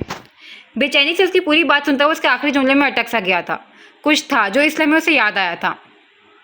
सुल्तान वो दोनों कहाँ हैं? आपके वो अपनी जगह से उठ खड़ा हुआ, पेशानी पर कई बल नुमाया हुए। कौन दोनों? इसरार और वसीम। उसके लहजे में वाज़ेह लड़खड़ाहट थी। शिद्दत से कुछ गलत होने का एहसास उसे अपनी लपेट में ले रहा था। वो दोनों तो छुट्टियों पर गए हैं अपने अपने गांव। इस महीने की 10 तारीख से छुट्टियां ली थी उन दोनों ने। 3 दिन गुजर गए, उन्हें गए, सुल्तान ने जवाब दिया, और उमर को गोया इतराफ़ की हर चीज़ घूमती महसूस हुई थी। सुल्तान, वो दोनों अपने गांव नहीं गए, वो दोनों भाग गए हैं, और यकीनन उनका तीसरा साथी भी उनके साथ होगा। और मुझे पूरा यकीन है कि वो दोनों पहले से जानते थे कि खुफिया इदारों को उनका सुराग मिल गया है। उन दोनों का इस सबसे क्या ताल्लुक उमर? सुल्तान ने नासमझी से पूछा। सुल्तान शहबाज, वो दोनों कोई आम शख्स नहीं थे।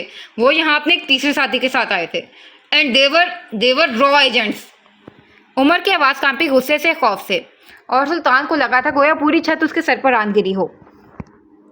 तुम मुझसे पूछते थे मैं टैक्स करवाता हूँ, तो वो सारे दहशतगर्दी के वाक़यात मैंने नहीं, उन तीनों ने प्लान किए थे।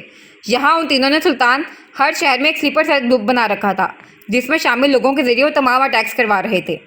उमर कह रहा था और सुल्तान को सिर्फ उसके लब हलते दिखाई दे रहे थे। सदमे की वो कौन सी कैफियत थी जिसका शिकार वो इस वक्त नहीं था? सदमे की वो कौन सी कैफियत थी जिसका शिकार वो इस वक्त था, वो नहीं जानता था। और इन ग्रुप्स में शामिल होने वाले कसीर तादाद में यहाँ के मकामी लोग थे, जो पैसे या दीगर कई वजूहात की बिना पर उनके लिए काम कर रहे थे, मगर वो तीनों लोगों के सामने नहीं आते थे। हर शहर के ग्रुप का एक अलग लीडर था, जो उनके और स्लीपर सेल्स के बीच में राब्ते का जरिया था। उमर खामोश हुआ। सुल्तान ने खाली खाली नज़रों से उसे देखा। वज़ीर आज़म की कुर्सी उसे अपनी दसरत से बहुत दूर दिखाई जाती दे रही थी। उमर, तुम्हें क्यों लगता है कि वो दोनों भाग गए हैं? जो टीम एक लंबे अरसे से हमारे पीछे है, वो इन तीनों के मुतालिक भी तो जानती होगी ना? क्या ये मुमकिन है कि वो तीनों पकड़े गए हों? सुल्तान की बात पर उमर सख्ती की कैफियत का शिकार हुआ। उमर, मैं फ़िलहाल अंडरग्राउंड हो रहा हूँ, खबर ब्रेक करवा दूंगा कि इलाज करवाने के बैरून मुल्क जा रहा हूँ। सुल्तान बुख्तहट का शिकार दिखाई देता था।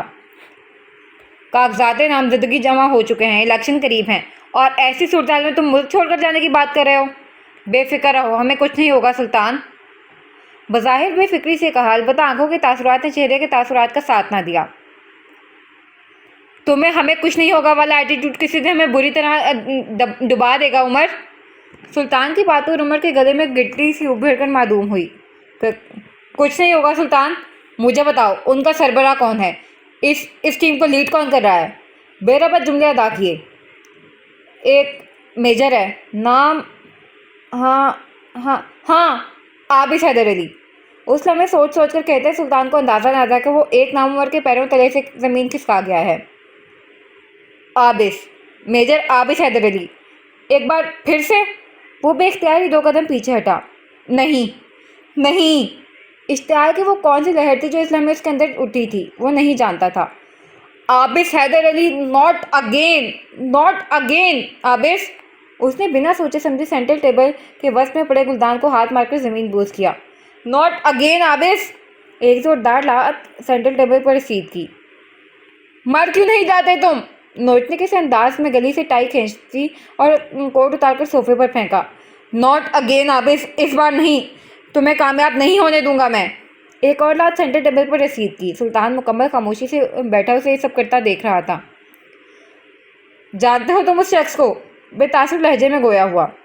जानता हूँ, सिर्फ जानता हूँ सुल्तान, मुझसे बेहतर उस शख्स को कोई नहीं जानता। मेरी हर खुशी छीनी है उस शख्स ने, मेरे बाप की सिंपैथी उसके साथ, क्लास में हर काम में आगे आबिस, टीचर्स का favourite Abis, class topper Abis, हर स्पोर्ट्स में आगे आबिस। मेरी माँ मर गई 13 साल की उम्र में और वो अपनी माँ की आंखों का तारा। यहाँ तक कि मेरी मोहब्बत, मेरी ज़िंदगी राविया से वो भी छीन ली। हर कोई उससे मोहब्बत करता है सुल्तान, और मैं सुल्तान उससे नफ़रत करता हूँ, शदीद नफ़रत। मुझसे सुल्तान अल्लाह ने सब कुछ छीन लिया, उससे क्यों नहीं छीना? उससे इज़्ज़त क्यों मिली? मेरे पास तो दौलत भी है, फिर भी राविया ने मुझे नहीं चुना। मेरी राविया सुल्तान, उसने भी उसी को चुना, उसी से मोहब्बत की, उसी की इज़्ज़त की, यहाँ तक कि उसे मुझसे बात तक करना पसंद नहीं। वो मर क्यों नहीं जाता सुल्तान? वो मर क्यों नहीं जाता? क्या ज़रूरी है कि हर खुशी उसे ही मिले? शिद्दत जज्बात से उसकी आंखों में पानी उतरा। अब कि वो किसी छोटे बच्चे की तरह फूट फूट कर रो रहा था। उसे नहीं मालूम था वो इस वक्त कहाँ है, किसके सामने और क्या कह रहा है, और उसे बस इतना पता था कि एक बार फिर उसके मुकाबले में आबिस हैदर अली खड़ा था। वो आबिस जिससे उसे नफरत है। हसद की कौन सी आग थी जो आज यूं बाहर आ रही थी कि इसका खुद पर से इख्तियार उठा रहा था। वो मर क्यों नहीं जाता सुल्तान? फर्श पर पीछे कालीन पर बैठा वो तड़प कर रो रहा था। इतने सालों का गुबार था जो आज बाहर आया था। अलबत्ता सुल्तान की आंखों में कोई तासुर ना था, ना हमदर्दी ना हैरत, बस वो स्पार्ट नज़रों से उसे देख रहा था। इतनी नफरत करते हो तो मार दो उसे। बहुत आराम से वो एक बहुत शफ़ाक मशवरा पेश कर रहा था। उमर ने निगाहें उठाकर उसे देखा। उस शख्स की वजह से सुल्तान, मैंने अपनी पूरी ज़िंदगी तकलीफ़ में गुजारी है। मेरी हर चीज़ छीनी है उस शख्स ने, यहाँ तक कि मेरी राविया को भी छीन लिया उसने मुझसे। मैं चाहता हूँ वो भी मेरी तरह तड़पे। मैं उसे एक बार में नहीं मारूंगा, मैं उसे तड़पाऊंगा सुल्तान, वैसे जैसे मैं तड़पा हूँ। गीली सांस अंदर खींचता वो कह रहा था। पता है सुल्तान मैं क्या करूँगा? मैं राबिया को उससे इतना दूर ले जाऊँगा कि वो फिर कभी उसे ढूंढ नहीं पाएगा। मैं उसे वैसे ही तड़पता देखना चाहता हूँ जैसे मैं तड़पा हूँ। ऐसा करने से क्या होगा, हम पहले ही बुरे फंस चुके हैं। वो बेजार दिखाई देता था। जानते हो आबिद की सबसे बड़ी कमज़ोरी क्या है?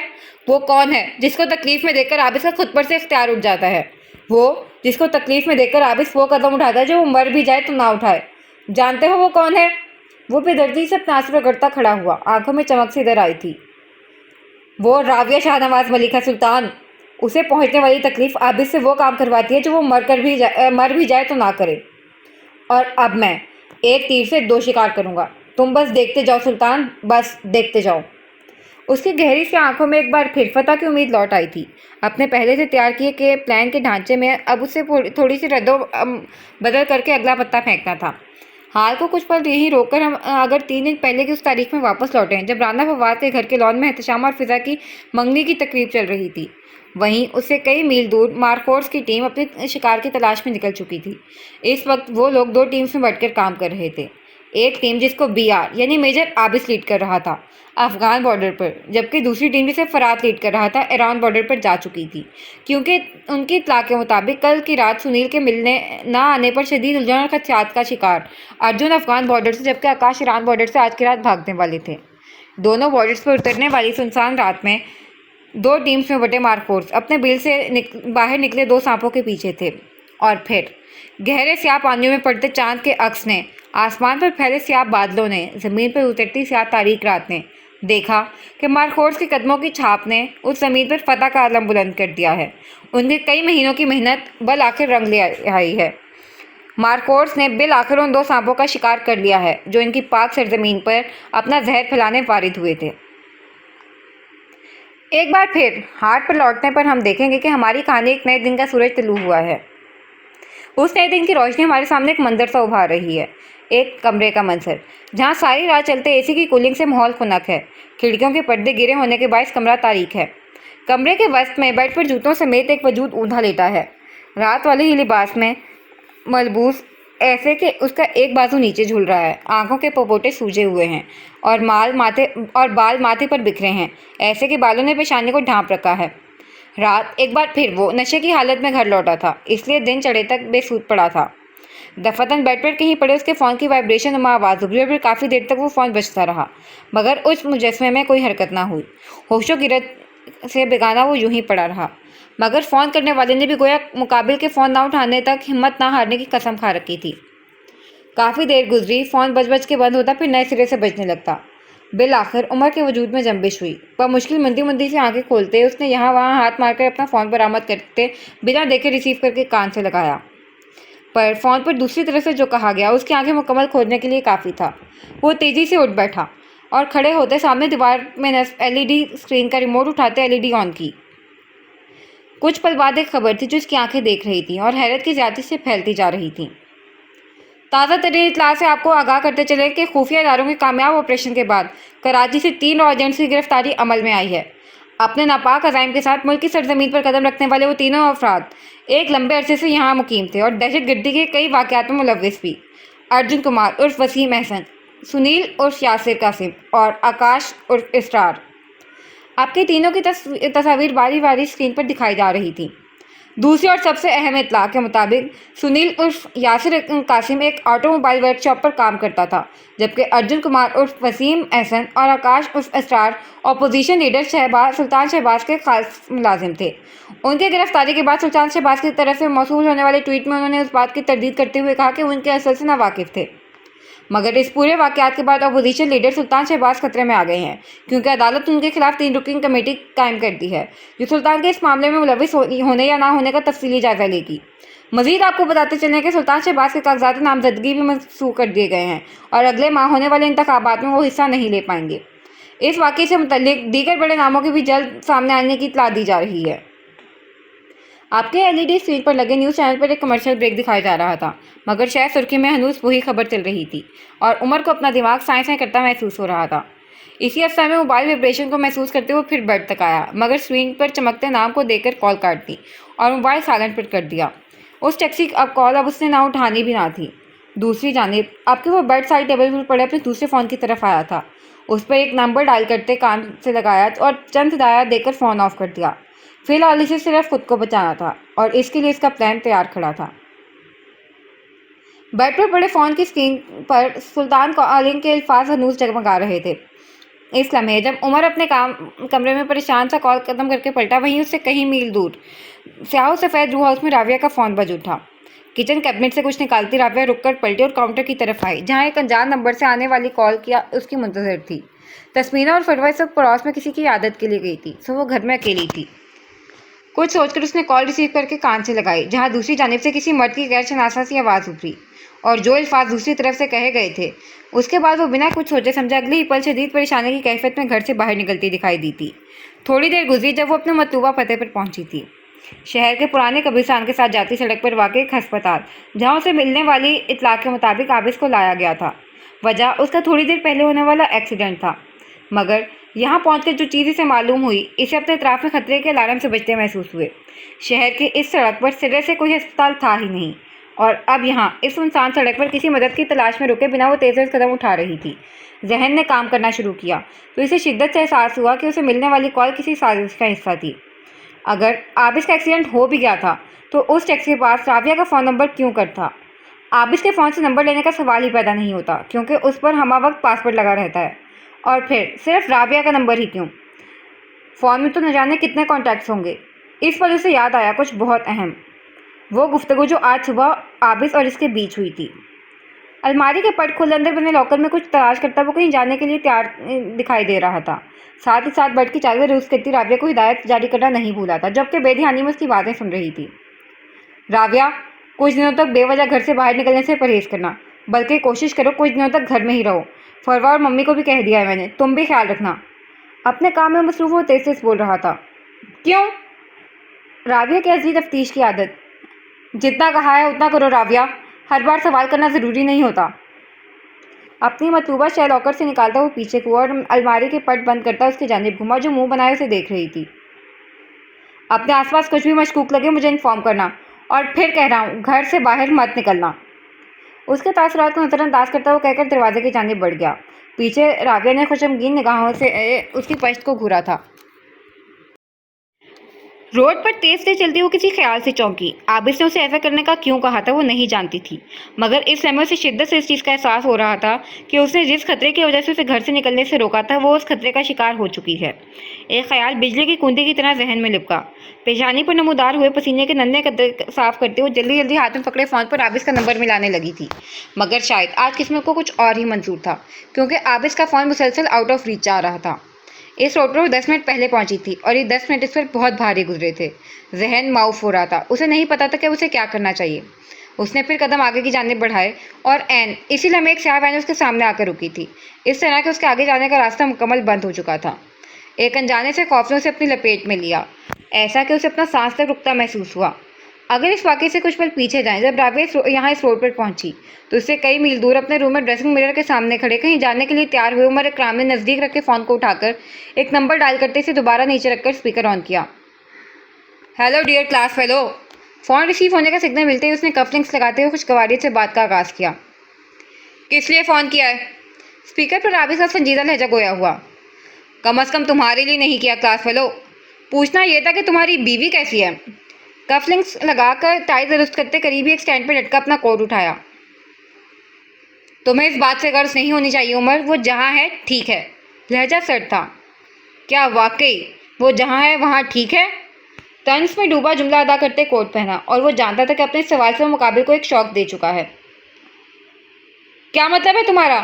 स्पीकर पर आबिस की चौंकी हुई आवाज़ उभरी और उमर के चेहरे पर फातिहाना मुस्कुराहट रंगी।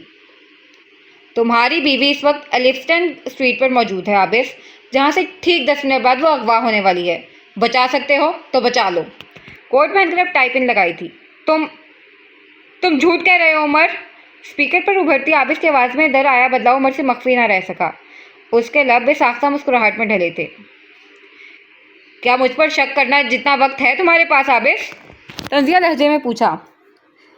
अगर राबिया को एक खरोंच भी आई उमर, मैं तुम्हारी जान ले लूँगा। मारे गुस्से की आवाज़ बुलंद हुई। उमर की आंखों में गोया सुकून से उतरता महसूस हुआ था। ज़रूर कत्ल कर देना आबिस, लेकिन पहले अपनी बीवी को बचाओ तो सही, अगर बचा सके तो। उसने एक बुलंद बांग कहका लगाया जो कमरे के दर दीवार से टकराता पूरे में गूंजा। तुम्हें अंदाज़ा भी नहीं है उमर, मैं तुम्हारा क्या हशर करूँगा। Just wait and watch. Abis के इस जुमले के साथ ही उमर ने हाथ बढ़ाकर कॉल ड्रॉप कर दी थी। आंखों में सर्द तासुरात थे। ढूंढो उसे आबिस, एलिफ्टन स्ट्रीट पर ढूंढो। परफ्यूम की शीशी उठाकर उसका कैप उतारा। मगर वो तुम्हें नहीं मिलेगी, क्योंकि इस वक्त वो वहाँ से बहुत दूर है और उसकी असल लोकेशन तक तुम कभी नहीं पहुँच पाओगे। परफ्यूम का स्प्रे खुद पर करते उसकी तवज्जो एक नई आने वाली कॉल ने अपनी जानिब खींची। आबिस एलिफ्टन स्ट्रीट की तरफ निकल चुका है। उसने कॉल रिसीव करके कान से लगाई ही थी कि दूसरी जानिब से कहा गया, यानी हमारा तीर निशाने पर लगा है। परफ्यूम की शीशी वापस रखता वो खुश दिखाई देता था। बिल्कुल। और राबिया? वो 10 मिनट पहले पुराने कब्रिस्तान वाली रोड पर पहुंची है। मेरे आदमी वहाँ मौजूद हैं। तो फिर देर किस बात की है? जो तुम्हारे काम से पुट किया गया है वो अंजाम दो और सुनो, कोई गड़बड़ नहीं होनी चाहिए। मुझे वो लड़की चाहिए हर कीमत पर। अंदाज तंबीही था। मिल जाएगी, दूसरी तरफ से कहते कॉल काट दी गई थी। और फिर ठीक 20 मिनट बाद उमर के फ़ोन ने दोबारा रिंग किया था और वो जो तब से ड्रेसिंग मिरर के सामने ही खड़ा आईने में देखते अपने अक्स में कुछ खोजता और दूसरी तरफ से किसी खुशखबरी के इंतज़ार में था। फ़ोन रिसीव करते ही सरशार हुआ। काम हो गया है, हम लड़की को तुम्हारी बताई गई जगह पर पहुंचा देंगे। कॉल काट दी गई। दूसरी तरफ वो खुशी की वो कौन सी लहर थी जो उसे अपने अंदर उठती महसूस नहीं हुई थी, वो नहीं जानता था। वो छोटे छोटे कदम उठाता अपने कमरे की दाएं वाली दीवार के पास आया, उस दीवार की तरफ जिस पर किसी का चेहरा पेंट किया गया था, बहुत नफासत और खूबसूरती से। ये कारनामा यकीनन उमर का ही था, क्योंकि पेंट किया गया चेहरा किसी और का नहीं राबिया का था। वो कदम कदम चलता आगे आया और हाथ बढ़ाकर दीवार को छुआ। बल आखिर राबिया उमर की हुई, कहते साथ एक खोखला कहकर हवाओं के सपोर्ट किया। कहा था ना कि तुम सिर्फ मेरी हो और तुम्हें मेरे पास ही आना है। अब तुम हमेशा हमेशा के लिए मेरे पास ही रहोगी। वो दीवार से मुखातिब था, गोया राबिया उसके सामने खड़ी हो। तीसरा इम्तिहान अब ख़त्म हुआ। अब इम्तिहान तुम्हारे शौहर का है। अब तड़पने की बारी आबिस की है। बहुत जल्द तुमसे मुलाकात होगी, बहुत जल्द माय लव, बहुत जल्द। वो उंगलियों की पूरियों से उस दीवार पर पेंट किए गए चेहरे को छूता दीवानावार कहे जा रहा था। मंजर था इस वाक़ये के कुछ देर बाद हालिया दिन की ढलती शाम का।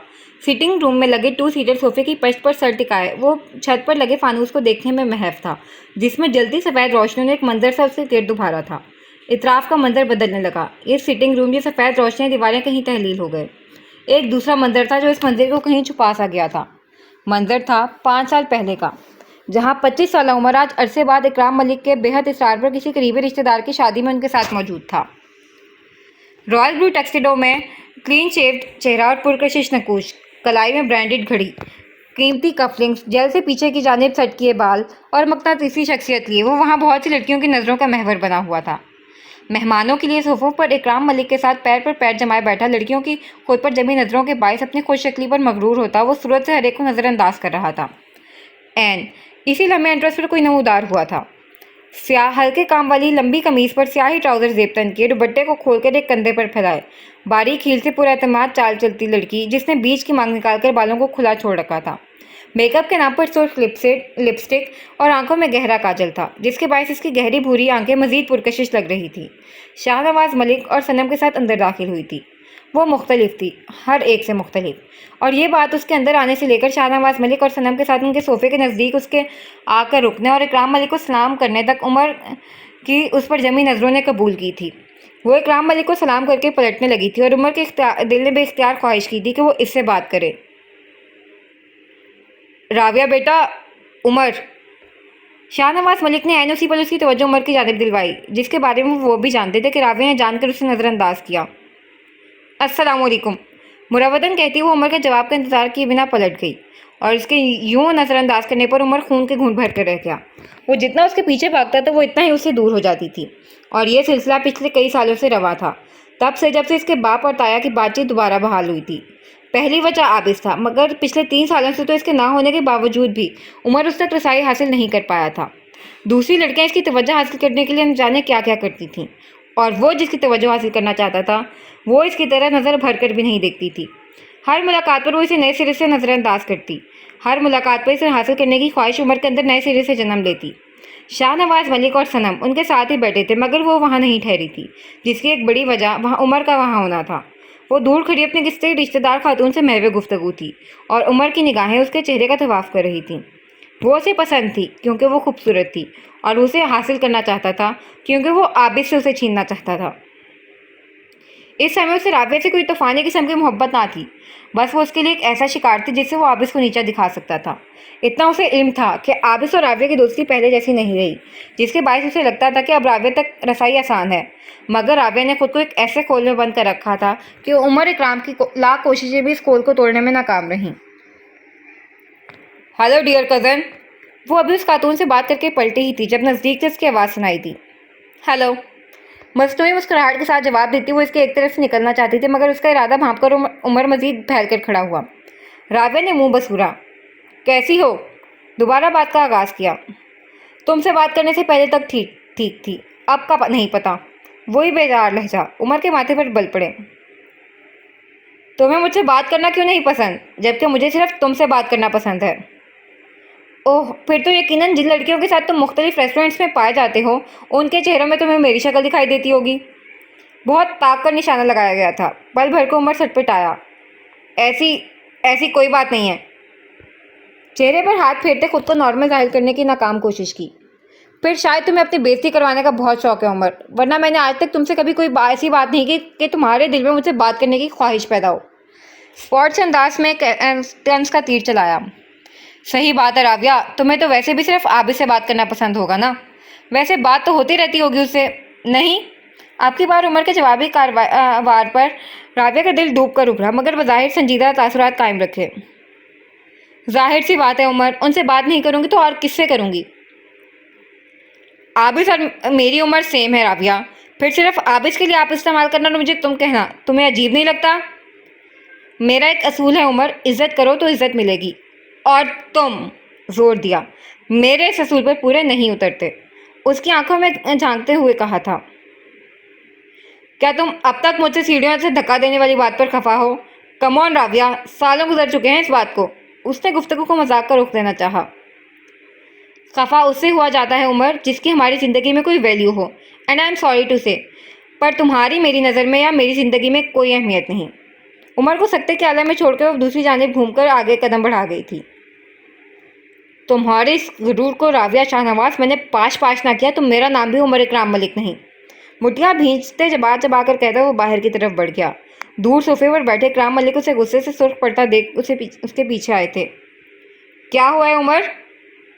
वो जो पार्किंग एरिया में खड़ी अपनी गाड़ी का लॉक खोलकर अंदर बैठने ही लगा तो उनकी बात पर रुक कर पलटा।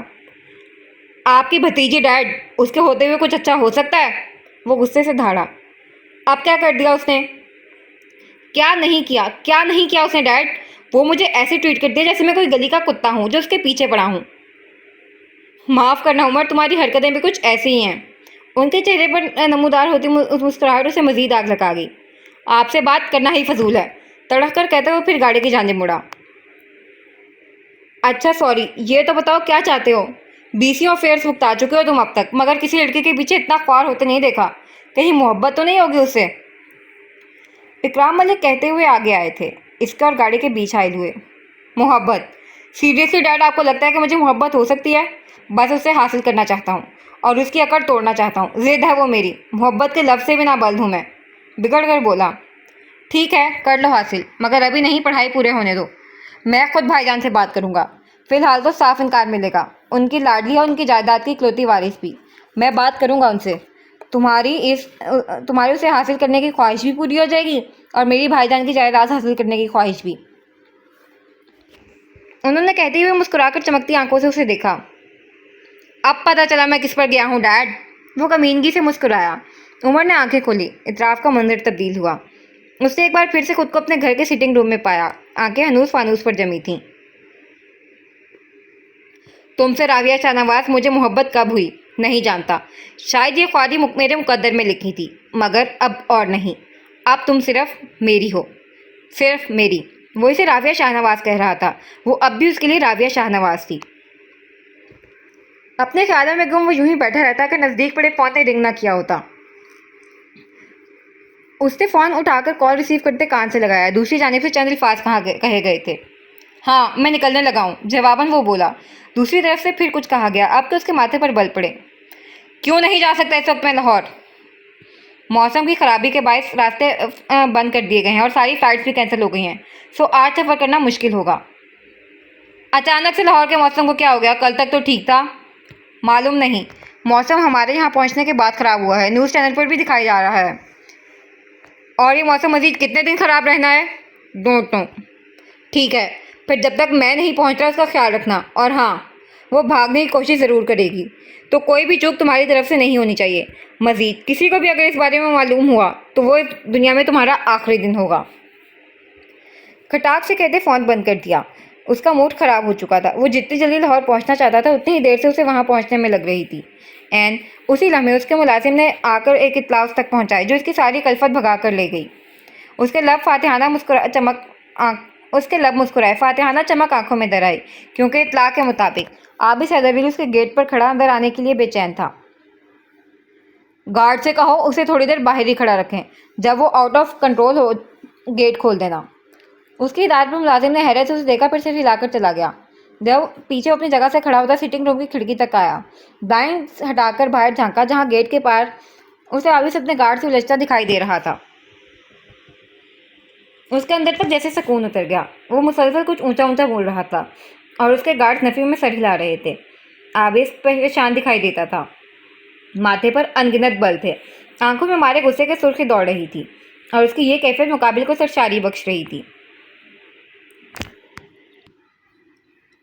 कुछ देर मजीद वो गार्ड से उलझता रहा, अब कि उसका जब्त जवाब देने लगा था। तब गार्ड्स ने उमर के कहे के मुताबिक उसे अंदर दाखिले की इजाज़त देते गेट खोल दिए। उमर खिड़की के ब्लाइंड्स बराबर करता हटा और फिर कदम कदम चलता दोबारा सोफे पर आ बैठा, तमकनत के साथ। उसे अपने शिकारी को जख्मी हालत में अपने सामने देखने का इंतजार था। आबिद सिटिंग एरिया में दाखिल हुआ। उमर ने रुख मोड़कर खुशगवारियत से उसे देखा। हेलो डियर क्लास फेलो, कैसे आना हुआ? राविया कहाँ है? उसकी पहली बात को नज़रअंदाज करते हुए अपने असल मुद्दे पर आया। बैठ कर बात करते हैं आबिस, लिटाई से मुस्कुराते कहा। कमीने इंसान, मैं यहाँ बैठने नहीं आया, मुझे बताओ मेरी बीवी कहाँ है। वो तेजी से उसकी तरफ लपका और उसे गिरेबान से पकड़कर उठाया। तुम्हारी बीवी है वो, मेरी नहीं जो मुझसे पूछ रहे हो। उसके जुमले पर आबिस ने एक जोरदार मुक्का उसके चेहरे पर रसीद किया। बकवास बंद करो अपनी, वो दहाड़ा। तुम्हारी हिम्मत कैसे हुई कि तुम मेरे ही घर पर में खड़े होकर मुझ पे ही हाथ उठाओगे। उमर ने आगे आते हुए अपना हाथ हवा में बुलंद किया था कि आबिस उसका हाथ बीच ही में रुक गया था। उमर इकराम मलिक, मेरी बीवी को एक खरोच भी आए तो ये जमीन तुम पर तंग कर दूंगा। मुझे बताओ राविया कहाँ है। उसकी आंखों में आंखें गाड़े चबा चबा कर लफ्ज अदा किए। राविया चाहिए तुम्हें। वो पीछे को हुआ, लहजा सवालिया था। अगर यहाँ खड़ा हूं तो सिर्फ राविया की वजह से, वरना तुम जैसे खबीस इंसान को मैं मुंह लगाना पसंद ना करूं। आप समझ आई मेरी हालत आबिस, अब पता चला कि मोहब्बत क्या क्या करवाती है। तासुफ से कहा। तुम्हारी बकवास से मुझे कोई गर्ज नहीं। मुझे बताओ उमर, राविया कहाँ है। इससे पहले मेरा जब जवाब दे जाए और मैं तुम्हारी जान ले लूँ। राविया आबिस तुम्हें अब तभी मिलेगी जब हालिया मामले में मेरा नाम ना आए। कौन सा मामला। वो जानकर अनजान बना। इतने भोले ना बनो जैसे तुम्हें कुछ पता ही नहीं। रॉ एजेंट्स वाले मामले की बात कर रहा हूँ और मैं अच्छे से जानता हूँ कि तुम्हें इल्म है इस सब में मेरे मुलविस होने का। आखिर मेरे खिलाफ जो मिशन टारगेट है उसके हेड तुम ही तो हो। तल्खी से कहा। तुम चाहते हो उमर मैं अपने मुल्क से गद्दारी करूं, तुम्हारा नाम इस मामले से निकालकर अपनी टीम को धोखा दूं। तुम्हें लगता है मैं ऐसा करूंगा उमर। तुमने सोच भी कैसे लिया। मारे गुस्से की इसकी आवाज़ मजीद बुलंद हुई थी। तुम इनकार करने की पोजीशन में नहीं हो आबिस। राविया मेरे पास है और तुम्हारा इनकार उसे किस कदर नुकसान पहुंचा सकता है तुम्हें अंदाज़ा भी नहीं है। वो मुस्कुराया, शैतानी मुस्कुराहट। तुम उमर उसे कुछ नहीं करोगे। तुम्हें कम अज़ कम मुझ पर भरोसा नहीं होना चाहिए आबिस। वो हंसा और फिर हंसता चला गया। तुम उमर उसे कुछ नहीं करोगे, मैंने कहा तुम उसे कुछ नहीं करोगे। वो आगे बढ़ा और एक साथ कई मुक्के और थप्पड़ उसके ऊपर बरसाए। उमर इस हमले के लिए तैयार ना था। कुछ देर तक वो संभल ना पाया और जब तक संभला उसका चेहरा खून आलूद हो चुका था। वो संभल कर घुराते हुए आगे बढ़ा और आबिस के ऊपर पूरी शिद्दत से हमला किया। आबिस के होंठ के किनारे से खून बहता लकीर की सूरत नीचे फिसला था। ये क्या हो रहा है यहाँ पर। इकराम मलिक जो अभी घर लौटे थे मुलाजमों की बातों और अंदर से आती आवाज़ों को सुनकर यहाँ पहुंचे। कुछ नहीं डैड, बस इस सरफिरे को अकल दे रहा था जो मेरे ही घर में घुसकर मुझ पर ही हमला करने की जुर्रत कर बैठा था। नाक से बहते खून को साफ करते उसे घूरते हुए कहा। आबिस तुम यहाँ क्यों आए हो। इकराम मलिक को ये सब ठीक नहीं लगा। कुछ तो गलत था आबिस की तरफ से। ऐसी हरकत खिलाफ तवक्को थी। अपने बेटे से कहें मेरी बीवी को छोड़ दे। बहुत जब्त से अल्फाज अदा किए थे। क्या मतलब। वो बुरी तरह चौंके। निगाहें बेसाख्ता ही उमर के चेहरे पर उठी जो इतनी मार खाने के बावजूद भी पुरसकून था। आबिस क्या कह रहा है उमर। उन्हें जैसे यकीन नहीं आया कि उमर इस हद तक बिगड़ सकता है। इसमें इतना चौंकने वाली कोई बात नहीं है डैड। आपने ही तो कहा था ना उसे हासिल कर लेना। आप सीधे तरीके से ना मिली तो मैंने अगवा करवा लिया। So just chill. इसके सामने एक शर्त रखी है, इसे कहे मान जाए और ले जाए अपनी बीवी को। वो यूं कह रहा था जैसे उसके नज़दीक ये कोई मसला ही ना हो। आबिस ने मुठियां भींच कर खोली। उमर तुम पागल हो गए हो, तुम्हारा दिमाग खराब हो गया है। तुमने राविया को अगवा करवा लिया है। मैं भाईजान को क्या मुंह दिखाऊंगा। इकराम मलिक गोया सकते में आए थे। वही मुंह दिखाएगा जो आज तक दिखाते आए हैं। वैसे भी मेरे राविया को अगवा करवा लेने से आपके मुंह में तो कोई फर्क नहीं आएगा। क्या आया है। उकताहट से कहते आखिर में सवालिया अब्रू अचकाई और इकराम मलिक अपनी तरबियत पर मातम करते रह गए। आबिस बेटे हमें माफ़ कर दो। मैं इससे बात करूँगा। ये छोड़ देगा राविया को, बिलीव मी। वो इसके नज़दीक आते उसके हाथ जोड़ गए थे, आगे हाथ जोड़ गए थे। उमर ने बेदारी से भरपूर निगाह उनकी इस हरकत पर डाली, जबकि आबिस कुछ हैरान से उन्हें देखे गया। आपकी इज्जत करता हूँ अंकल, बस एक बात कहना चाहूँगा। इसकी इस शख्सियत की जिम्मेदार आप खुद हैं। काश आपने शुरुआत से ही रोका होता। उसके लहजे में सिर्फ तासुब था। इकराम मलिक की गर्दन झुक गई। मैं तुमसे कह रहा हूँ ना, ये छोड़ देगा राविया को। एक बार फिर कहा। अगर तो आपको लगता है मैं आपके कहने पर राविया को छोड़ दूंगा तो बिल्कुल गलत लगता है। हतमी लहजे में बोला। तुम। आबिस एक बार फिर उसकी जानिब बढ़ा था। इकराम मलिक उसके सामने आते उसका रास्ता रोक गए। मैं बात करता हूँ इससे। उसके कंधे पर हाथ रखते गोया हुए। उमर देखो मेरे बेटे, मेरी बात। पीछे को रुख मोड़ते उसकी जानिब देखा। यहाँ से जाएं डैड। वो घुराया। उमर मेरी बात। मैंने कहा यहाँ से जाएं डैड। वो इतनी शिद्दत से धड़ा कि अब की बार सिटिंग रूम के बाहर कान लगाए मुलाजिम भी डर कर दूर हट गए थे। आबिस ने इकराम अली को जाने का इशारा किया। वो शिकत खुर्दा से तासुब भरी नजरें उमर पर जमाए वहां से निकल गए। हाँ, तो हम डील कर रहे थे। पीछे वो एक बार फिर आबिस की जानिब मुतवज्जे हुआ। नाक और होंठ से खून बह रहा था, एक गाल पर भी सूजन थी। ऐसी किसी डील के हक में नहीं हूं मैं। मुझे बताओ राबिया कहाँ है? इसके बारे में जाने बगैर मैं कहीं नहीं जाने वाला। तुमने मुझे इतना अच्छा समझ रखा है आबिस कि तुम मुझसे पूछोगे और मैं तुम्हें बता दूंगा कि राबिया शाहनवाज कहाँ है। उसे तपाने की गर्ज से जानबूझकर राबिया शाहनवाज कहा। राबिया आबिस दांत कचकचाए। जो भी है अब मेरी है। खबासत भरा लहजा था। ये उमर इकराम हद थी। आबिस ने आगे बढ़ते एक पंच उसके चेहरे पर रसीद किया। वो कराह कर सोफे पर गिरा और एक हाथ से अपने चेहरे को छुआ। उंगलियां खून आलूद हुई। तुमने अपने लिए खुद उमर घड़े खोदे हैं। एक घड़े में गिरकर तुम्हारा करियर तबाह हुआ, तुम्हारी कंस्ट्रक्शन कंपनी बंद हुई। अब ये दूसरा घड़ा तुम्हें जेल पहुंचाएगा। मार्केट में एक नई कंस्ट्रक्शन कंपनी ने कदम रखा है आबिस। वो घूमते सर को काबू करता बोला। आबिस ने रुककर उसे देखा। कागजात पर कंपनी के ओनर का नाम है अब्दुल मजीद, मगर इसका असल ओनर कौन है जानते हो? सवालिया और ब्रुअचकाई। आबिस ने जवाब ना दिया। लब भींचे उसे देखे गया। मैं हूँ, यानी उमर इकराम मलिक। एक कंपनी का लाइसेंस मनसूख हुआ, दूसरे नाम से दूसरा लाइसेंस बन गया। इसी तरह अगर मैं जेल गया तो भी वापस आ जाऊंगा। पर अगर मेरा मीडिया ट्रायल हुआ या मेरी साख को इस केस की वजह से नुकसान पहुंचा, जो कि पहले ब्रिज वाले केस के बाद खराब है। आबिस ने लुकमा दिया। उमर ने अपनी बात जारी रखी। तो राबिया वापस कभी नहीं आ सकेगी। हाथ दोबारा अपने चेहरे तक ले जाते वापस आंखों के सामने लाया, जो अब सुर्ख रंग में रंगा हुआ था। आबिस ने एक बार फिर उसे गिरबान से पकड़कर अपने मुकाबिल खड़े किया। तुम्हें यहाँ मैं उमर मारने नहीं आया था। बस एक बात याद रखना, तुम्हारी वजह से अगर राबिया पर आंच भी आई तो फिर बिना कुछ भी सोचे तुम्हारी जान अपने हाथों से लूंगा। उसकी आंखों में आंखें गाड़ते सर लहजे में कहा। मैं तो डर गया आबिस। वो ढिठाई से हंसा। उसके दांत भी खून आलूद थे। सिर्फ एक शर्त पर उसे छोड़ूंगा, अगर तुम इस केस से मेरा नाम बिल्कुल खामोशी से निकाल दो। मुझे तुम पर भरोसा नहीं है उमर। वो यूं ही उसका गिरेबान थामे खड़ा सरगोशी नुमा आवाज में बोला। मुझ पर भरोसा करने के सिवा तुम्हारे पास कोई ऑप्शन है भी नहीं आबिस। उसने भी अपनी आवाज़ पस्त की। राबिया कहाँ है? जहाँ है ठीक है, पर ज़्यादा देर तक ठीक नहीं रहेगी। जो फैसला करना है जल्दी करो। आबिस ने झटके से उसका गिरेबान छोड़ा। वो गिरने के अंदाज में सोफे पर बैठा। बिल आखिर मेजर आबिस हैदर अली मुझसे यानी उमर इकराम अली से हार गए। उसका कहका बुलंद हुआ। आबिस ने मुठ्ठियां भींची। राबिया फिर पूछा। कल दोपहर तक तुम्हें मिल जाएगी। अपना वादा याद रखना उमर, इसे खरोच भी नहीं आनी चाहिए। तंबीही आवाज में कहता वो कदम कदम पीछे हटा और फिर पलट गया। मुल्क से गद्दारी मुबारक हो मेजर आबिस। उसने पीछे से हाँक लगाई। आबिस की रफ्तार सुस्त पड़ी। आंखें सख्ती से मीच कर खोली थीं। सिर्फ राबिया के लिए। दिल ने दिमाग को मुतमिन करना चाहा, मगर खुद मजीद बेचैन हो गया। सिर्फ राबिया के लिए। आबिस जेरे लब बड़बड़ाता थकान ज़दा सा झुके कदमों के साथ वहां से बाहर निकला और उमर के पीछे चेहरे के जाविये बदले। गलती की मुझ पर भरोसा करके आबिस। बस एक बार मेरा नाम क्लियर हो जाए, फिर तुम कौन और मैं कौन। नाक को बेदर्दी से रगड़ते खून साफ किया। और राबिया, वो तो फिर सिर्फ मेरी है। तुमने सोच कैसे लिया मैं तुम्हें उसे वापस करूंगा? उसने कहका लगाया। बुलंद बांग कहका, फतह का कहका, सरचारी का कहका, राबिया को हासिल कर लेने का कहका, आबिद को शिकस्त दे देने का कहका, खोखला कहका। चेहरा हनूस खून आलूद था। उसे नहूसत टपक रही थी। आबिद के घर से उमर के घर से बाहर निकलकर वो सड़क पर पैदल ही चलने लगा था। होंठ के किनारे पर खून बह बहकर जम चुका था और होंठ पर सूजन थी। अंदाज में बरसों की थकन थी। उसे नहीं पता था कि उस वक्त कहाँ जा रहा है।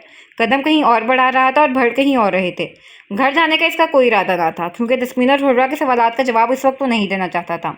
तस्मीना की 10 कॉल्स आ चुकी थी और उन्हें तफसीलें देते देते थक चुका था।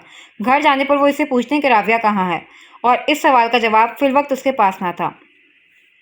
एक बार फिर पैंट की जेब में रखा फ़ोन थरथराया। मम्मी कॉलिंग के अल्फाज स्क्रीन पर जगमगा रहे थे। आई एम सॉरी मम्मी, पर आज आपका बेटा हार गया। जिस मुल्क से वफा का अहद किया था, आज उसी मुल्क से गद्दारी करने जा रहा हूँ। मुझे माफ़ कर दीजिएगा। जबड़े भींचते कहते उसने कॉल काटकर फ़ोन शट डाउन करके फिर जेब में अड़स दिया। इस वक्त वो किसी से रब्ता रखना नहीं चाहता था। न जाने कितना वक्त मजीद बीता, इसे यूं ही सड़कों पर हलकान होते वो नहीं जानता था। आंखों और दिल में फांसी थी जो चुभ रही थी, सिर्फ राविया के लिए। बार बार ये जुमला वो ज़ेरे लब दोहराता और खुद को मुतमिन करने की कोशिश करता, पर बेचैनी थी कि बढ़ती ही जा रही थी। दफातन वो एक मकाम पर पहुंचा। दाखिली दरवाज़ा धकेल कर वो अंदर आया। वो सीधा हवेली में वाक़ अपने सीक्रेट ऑफिस में। उमर के खिलाफ जमा किए गए सारे सबूत इस वक्त उसके पास थे और आज की रात इसे वो सबूत आगे पहुंचाने थे। मगर अब क्या वो ऐसा कर सकता था? आज उसे इस्लामाबाद के लिए निकलना था, इस पूरे मिशन की ब्रीफिंग हेडक्वार्टर देने। मगर क्या अब वो वहां जा सकता था?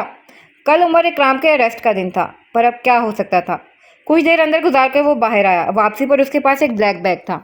जहन माऊफ था और कंधे ढलके हुए थे। वो सीधा हवेली से बाहर आ चुका था। एक नज़र पलट कर पीछे देखा, एक नज़र उस ब्लैक बैग को। क्या वो ये कर सकता था? दिल ने दिमाग से पूछा। नहीं, दिमाग ने जवाब दिया। पर राविया, दिल ने दुहाई दी। और तुम्हारा मुल्क? दिमाग ने दिल को डपटा। राविया, दिल ने फिर कहा। और मुल्क? दिमाग ने उसे झंझोड़ा। सिर्फ राविया, दिल ने आखिरी दफ़ा दोहराया और दिमाग मुकम्मल खामोश हो गया। मुकम्मल सकवत, गहरी खामोशी, जैसे मौत का सन्नाटा हो, ज़मीर की मौत का। मोहब्बत जीत गई और फ़र्ज हार गया। वो ये कर सकता था सिर्फ राविया के लिए। वो पूरी दुनिया को खो सकता था, पर उसे नहीं। एक बार पहले उसने फ़र्ज को चुना था, मगर इस बार उसे राविया को चुनना था। हाँ, वो यही करेगा। वो सिर्फ राविया को चुनेगा। पर क्या उसे उमर पर भरोसा करना चाहिए? एक बार फिर दिमाग ने कमज़ोर सी तावील पेश की थी। राविया के लिए कुछ भी। उसने दिमाग को जवाब दिया और दिमाग हार गया और सवार सा फिर ठह गया। रात मजीद छिड़की। अब वो एक कदरे सुनसान जगह पर मौजूद था। निगाहों के सामने वो स्याह बैग जल रहा था और उसे बुलंद होने वाले शोले इसकी स्याह चमकदार आंखों में गोया आतिशफशा का मंजर दिखा रहे थे। क्या फ़र्क रह गया तुम्हें और उमर में? दिमाग एक बार फिर मैदान में उतरा। मैं उमर नहीं हूँ, कमज़ोर सा दिफा किया। पर अब तुम मेजर आबिद भी नहीं रहे। अपने मुल्क के गद्दार हो तुम। दिमाग भड़क उठा। शोले मजीद बुलंद हुए। मुझे राविया को बचाना था। बुलंद हुए शोलों में चिंगारियां सी फूटीं। मगर अब तुम भी उसी मकाम पर आ खड़े हो जहां उमर खड़ा है। दिमाग ने फिर सदा बुलंद की। उसकी सी आंखें जलती हुई महसूस हो रही थी। तुम आबिस? दिमाग मजीद कुछ कहता कि वो मुंह से लपेट कर पलट गया। उसकी पश्त पर शोले यूं ही भड़क रहे थे। आग ने उस स्याह बैग को ऐसा ऐसा निगलना शुरू कर दिया, बिल्कुल वैसे ही जैसे इस वक्त यहाँ से कदम कदम दूर जाते आबिस के अंदर लगी आग उसे निगल रही थी। वो वहाँ से चला गया और पीछे कोई होला सा था जो बाहर आया था। गहरी होती मुस्कुराहट के साथ एक नंबर डायल करके कान से लगाया। मुबारक हो उमर, तुम्हें कामयाबी मिल गई आखिर। बात के इख्तिताम पर वो शख्स भी वहाँ से जा चुका था, मगर एक जुमला था जो हवाओं में कैद हो गया था। अब तुम भी उसी मकाम पर आ खड़ी हो आबिस जहाँ उमर खड़ा है। आबिस के दिमाग से आज़ाद हुए अल्फाज जो हवाओं ने अपने अंदर कहीं जम कर लिए थे।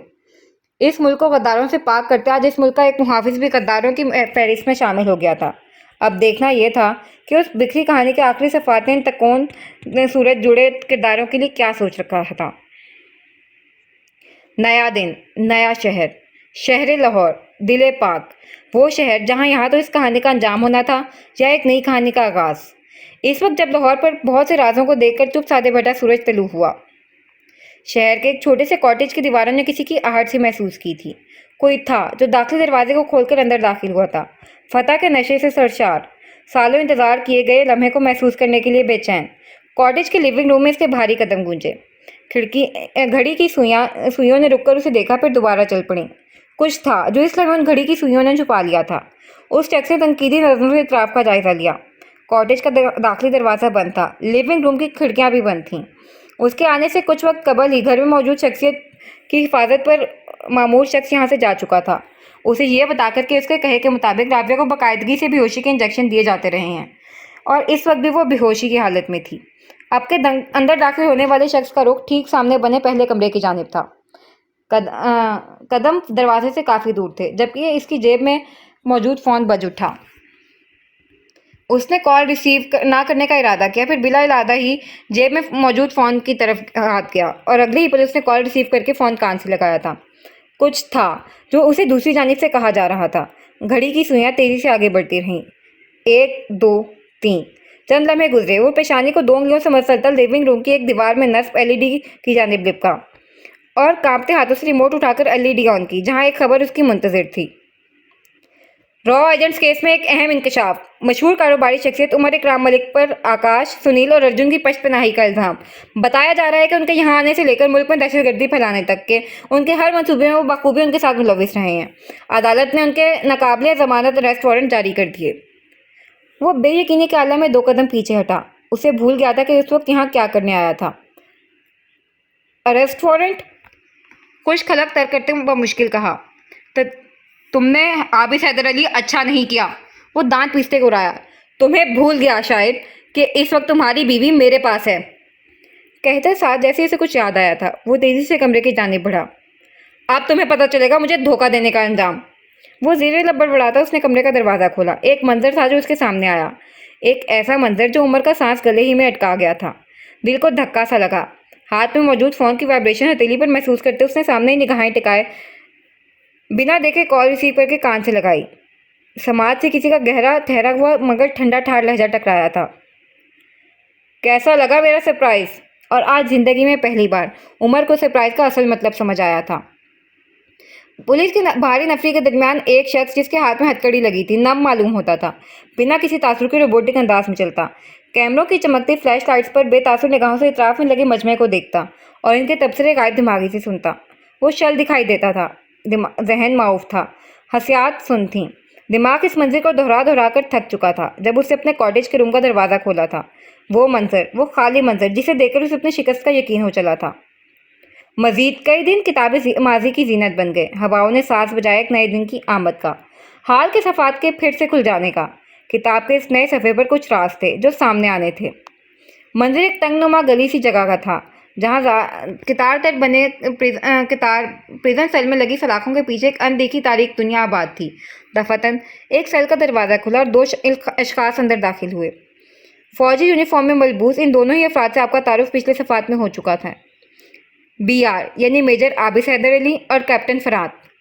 सेल की एक दीवार के साथ घुटनों के गिर्द बाजू लपेटे बैठा शख्स जिसकी शेप चंद दिन की बड़ी लगती थी। आंखों के गिर्द मुसलसल रत जगहों के बाईस हल्के थे और चेहरे पर जा बजा आबिद से हुई तकरार के निशानात हजूस मौजूद थे। गुमसुम सा बैठा था। वो चौंका इस वक्त अंडर ट्रायल था तो इसे आम मुजरिमों से अलग रखा गया था। कैसे हो डियर क्लास फेलो? आबिद ने कुर्सी उसके ऐन सामने रखकर बैठते उसी के अंदाज में खुशगवारियत से बात का आगाज़ किया।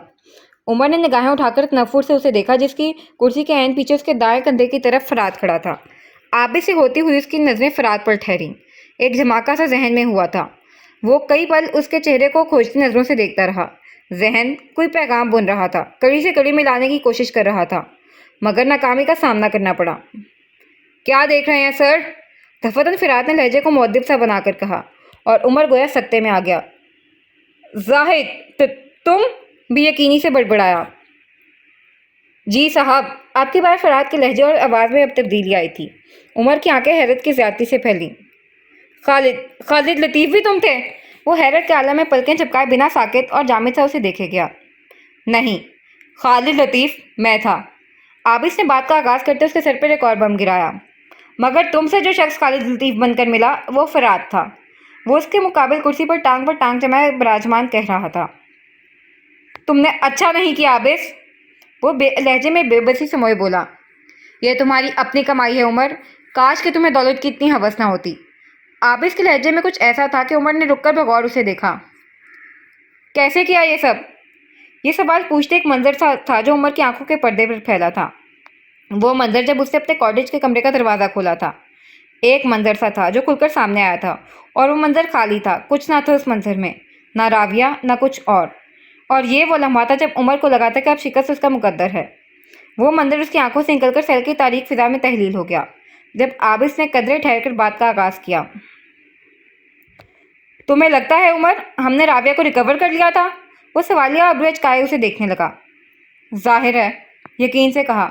और आज एक बार फिर तुम गलत हो उमर इकराम। आबिद की सी आंखें मुस्कुराईं। उमर ने बगौर उसे देखा। कुछ था इसकी पूरी प्लानिंग में जो गलत था, पर वो आगे कुछ सोच ना सका। आबिद मजीद कुछ कह रहा था क्योंकि राविया आबिद हैदर अली कभी अगवा हुई ही नहीं थी। उमर को लगा कि इस सेल की पूरी तारीकी यकदम ही उसके अंदर जा बसी है। पल भर को मंदिर तारीख हुआ। उसने आंखें झपककर सामने तमकनत से बैठे उस शख्स को देखा जो आज एक बार फिर उसे शिकस्त से 2 चार कर चुका था। एक बदतरीन शिकस्त थे। कंधे ढलक गए और बिल आखिर वो हार गया। क्या मतलब?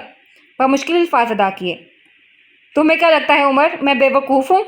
उसने पैर से पैर हटाते सीधे होकर दोनों हाथ बाहर मिलाए और आगे को होकर उसकी आंखों में झांका। हम जानते थे कि आज नहीं तो कल सुल्तान और तुम जान जाओगे कि तुम दोनों पर एक टीम काम कर रही है, और ये भी कि इस टीम का सरबराह कौन है। इसीलिए हमने बहुत पहले ही से एहतियाती तदबीरें इख्तियार कर ली थीं। तुम्हारी तरफ से मौसूल हुई कॉल के बाद राबिया जिस वक्त घर से निकली, घर के बाहर हिफाजत के लिए मौजूद मेरे साथी उसके पीछे गए थे, जो इसकी लाइव लोकेशन देख पा रहे थे। तुमने मुझे कॉल करके उसकी गलत लोकेशन बताई और मेरे ताक़ुब में एक शख्स को लगा दिया ताकि वो तुम्हें इत्तला दे सके कि मैं एलिफेंट स्ट्रीट के लिए निकल चुका हूँ। जिस वक्त उस शख्स ने तुम्हें इत्तला पहुंचाई, उसके अगले ही लम्हे वो अरेस्ट हो चुका था। मेरे घर के बाहर खड़े तुम्हारे आदमी को भी हमने अरेस्ट कर लिया, इसके तुम्हें राबिया के घर से निकलने की इत्तला देने के बाद। मज़ीद तुम्हें तुम्हारा प्लान कामयाब होता दिखाई देने के लिए मैं एलिफेंट स्ट्रीट गया, क्योंकि जानता था कि वहाँ भी कोई ज़रूर मौजूद होगा जो तुम तक मेरे वहाँ आने की इत्तला पहुँचाएगा। और ऐसा ही हुआ। मैं एलिफेंट स्ट्रीट गया था उमर, लेकिन पीछे राबिया के पास फराद जा चुका था, उसे पुराने कब्रिस्तान वाली रोड से लेने। पीछे खड़े फराद के चेहरे पर मुस्कुराहट रंगी। एक प्लान तुमने बनाया उमर, राबिया को अगवा करने का, और दूसरा प्लान हमने बनाया, राबिया को सही सलामत वापस पहुंचाने का घर। मजीद तुम्हारे भेजे गए किडनैपर्स इसी वक्त हमारी हिरासत में हैं। उनसे तुम्हें कॉल हमने करवाई कि राबिया को तुम्हारे बताए गए पते पर पहुंचा दिया गया है। उनके जरिए तुम्हें लाहौर के मौसम के ख़राब होने की खबर भी हमारे कहने पर ही पहुंची थी। लाहौर का मौसम ख़राब ना था, बस उस रात हम तुम्हें वहां जाने नहीं देना चाहते थे, क्योंकि तुम्हारा अरेस्ट दूसरे दिन होना था, और इससे पहले ये राज हम तुम पर नहीं खोल सकते थे। तो तुम झूठ कह रहे हो, लाहौर का मौसम ख़राब था, न्यूज़ पर भी। उसे तेजी से आबिस की बात बीच में काटनी चाहिए, पर अगले ही लम्हे खुद ठटका था। कौन सी खबर उमर? क्या तुमने खुद न्यूज़ चेक की थी? यकीनन नहीं, आबिस खुलकर मुस्कुराया, क्योंकि जिस वक्त तुमने अपने आदमी से बात करके कॉल काटी, अगले ही पल तुम्हारे मुलाजिम ने तुम्हें आकर मेरी आमद की इत्तला दी थी। और जानते हो वो कौन सी कैफियत है जिसमें इंसान पर ऐसी सरचारी छा जाती है कि वो बाकी किसी चीज़ पर ध्यान नहीं दे पाता। उमर ने जवाब ना दिया, वो जानता था यह सवाल नहीं है। अपने दुश्मन को अपने सामने तड़पते देखना। तुम अपने शिकार को पूरी तरह अपने शिकंजे में देखकर इतने पुरसकून हो गए कि तुम्हें उमर बाकी सारी बातें भूल गई। तुम्हारे घर में दाखिल होने के उमर मेरे पास बहुत से तरीके थे। मुझे यूं दरवाज़ों पर जलील होने की कतई कोई ज़रूरत ना थी, मगर वो सब हमारे प्लान का हिस्सा था। हम तुम्हें दिखाना चाहते थे कि तुम कामयाब हो रहे हो। हम तुम्हारे दिमाग से खेल रहे थे उमर, और तुमने हमें बहुत आसानी से ये सब करने दिया। और आखिरी और सबसे अहम बात, मैंने तुम्हारे खिलाफ जमा किया गया कोई सबूत नहीं जलाया था। मेरे पीछे लगाए गए तुम्हारे आदमी को चकमा देकर मैं उस जगह गया था जहां मैं अपनी टीम से मिलता हूं। वहां हमने अपने पूरे प्लान को डिस्कस किया था। वहां से वापसी पर मेरे पास एक ब्लैक बैग था जिसमें तमाम बेकार कागजात मौजूद थे। तुम्हारे घर से बाहर आने पर मेरे ताकुब कार ने तब मुझे देखा जब मैंने उसे अपना आप दिखाना चाहा। So that was our plan and that's it. वो ताली बजाता खड़ा हुआ। उम्मीद है अदालत बहुत जल्द तुम्हारा फैसला कर देगी। क्या होगा मेरे साथ? कब कपाते लहजे में दरियाफ्त करना चाहा। उम्र कैद या फिर सजाए मौत? जवाब फिराद की तरफ से आया था। मैं मरना नहीं चाहता। उसके गले में गिल्टी से उभरकर मासूम हुई फंसी फंसी सी आवाज़ निकली थी। वो शख्स उस मगरूर अकड़ मिजाज और हर वक्त निकसिक से तैयार उमर इकराम से कदरे मुख्तलिफ दिखाई देता था। जेल के चंद दिन उसके अंदर एक अनजाना से खौफ भर चुके थे, वो खौफ जो इसके चेहरे से यहाँ था। आबिस ने बगौर उसके खौफजदा चेहरे को देखा, निगाहों में तरहम था। काश तुमने ये सब ना किया होता उमर। काश के चाइल्डहुड ट्रॉमा का असर लेने की बजाय तुम उससे बाहर आने की कोशिश करते। सोचा, मगर कुछ कहा नहीं। कुछ मनाजिर से थे जो इस लम्हे उसके जहन का रुख करने लगे थे, सालों पहले के मनाजिर। ये प्रिजन सेल एकदम ही किसी क्लासरूम के मंजर में तब्दील हो गया, जहाँ अभी अभी एक स्टूडेंट दाखिल हुआ था, और उसे देखकर बहुत सी सरगोशियाँ क्लास में बुलंद हुई थीं। आबिस के डैड की डेथ हो गई है ना? किसी ने कहा। डेथ नहीं हुई, कत्ल हुआ है उनका। एक और आवाज़ गूंजी। जैसा काम वो करते थे यही अंजाम होना था उनका। एक तीसरी आवाज़ गूंजी, और ये आवाज़। आबिस ने निगाहें उठाईं, जहाँ डेस्क के ऊपर चढ़कर बैठा उमर तमस्कराना नजरों से उसे देखता कह रहा था। कैसे काम करते थे?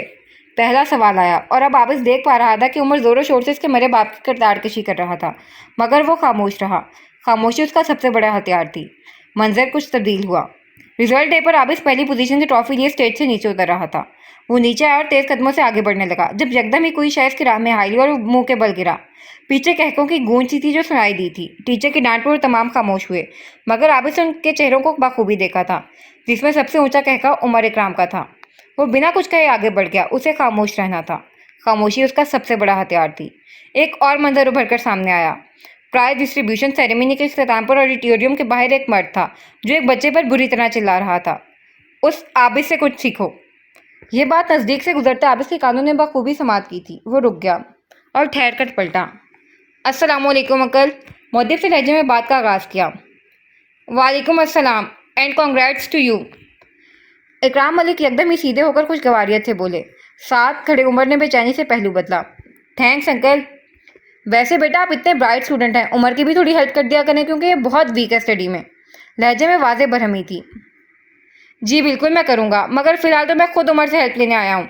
उसने मुस्कुराते हुए कहकर उमर को देखा जो उसके जुमले पर हैरत से उसे देखने लगा। कैसी हेल्प? इकराम मलिक ने समझी से पूछा। दरअसल मुझे एक पेंटिंग बनवानी थी और उमर के पेंटिंग स्किल्स बहुत अच्छे हैं क्लास में, बल्कि आई गेस पूरे स्कूल में उससे अच्छा कोई पेंट नहीं कर सकता।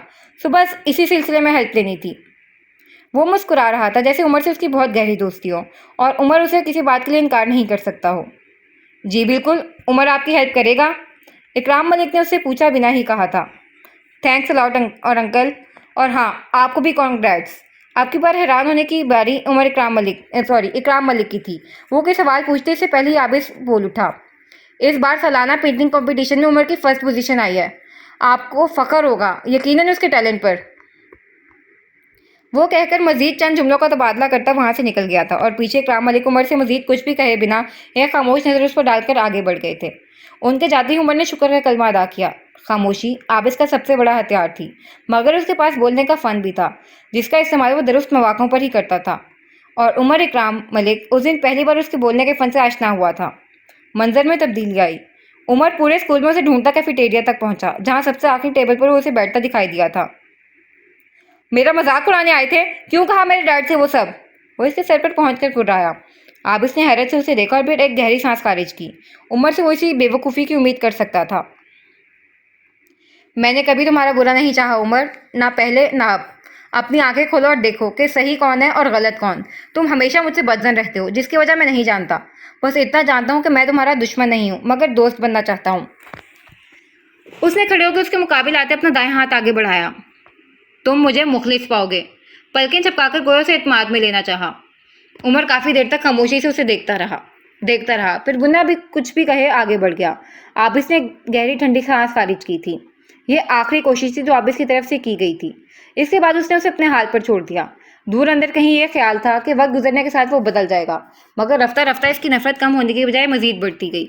और फिर सालों बाद एक और वाक़या पेश आया था। वो वक्त जब आबिद का सब्र जवाब दे दिया गया था। वो दिन जब आबिद ना खामोश रहा था ना कुछ बोला था, बल्कि आबिद ने उमर पर हाथ उठाया था। और ऐसा पहली बार हुआ था क्योंकि उसने राविया को तकलीफ पहुंचाई थी। इस पूरे वाक़ये के बाद इन दोनों के बीच हायल दीवार इतनी बुलंद हो गई कि फिर दोनों ही ने उसे फलांगने की कोशिश ना की।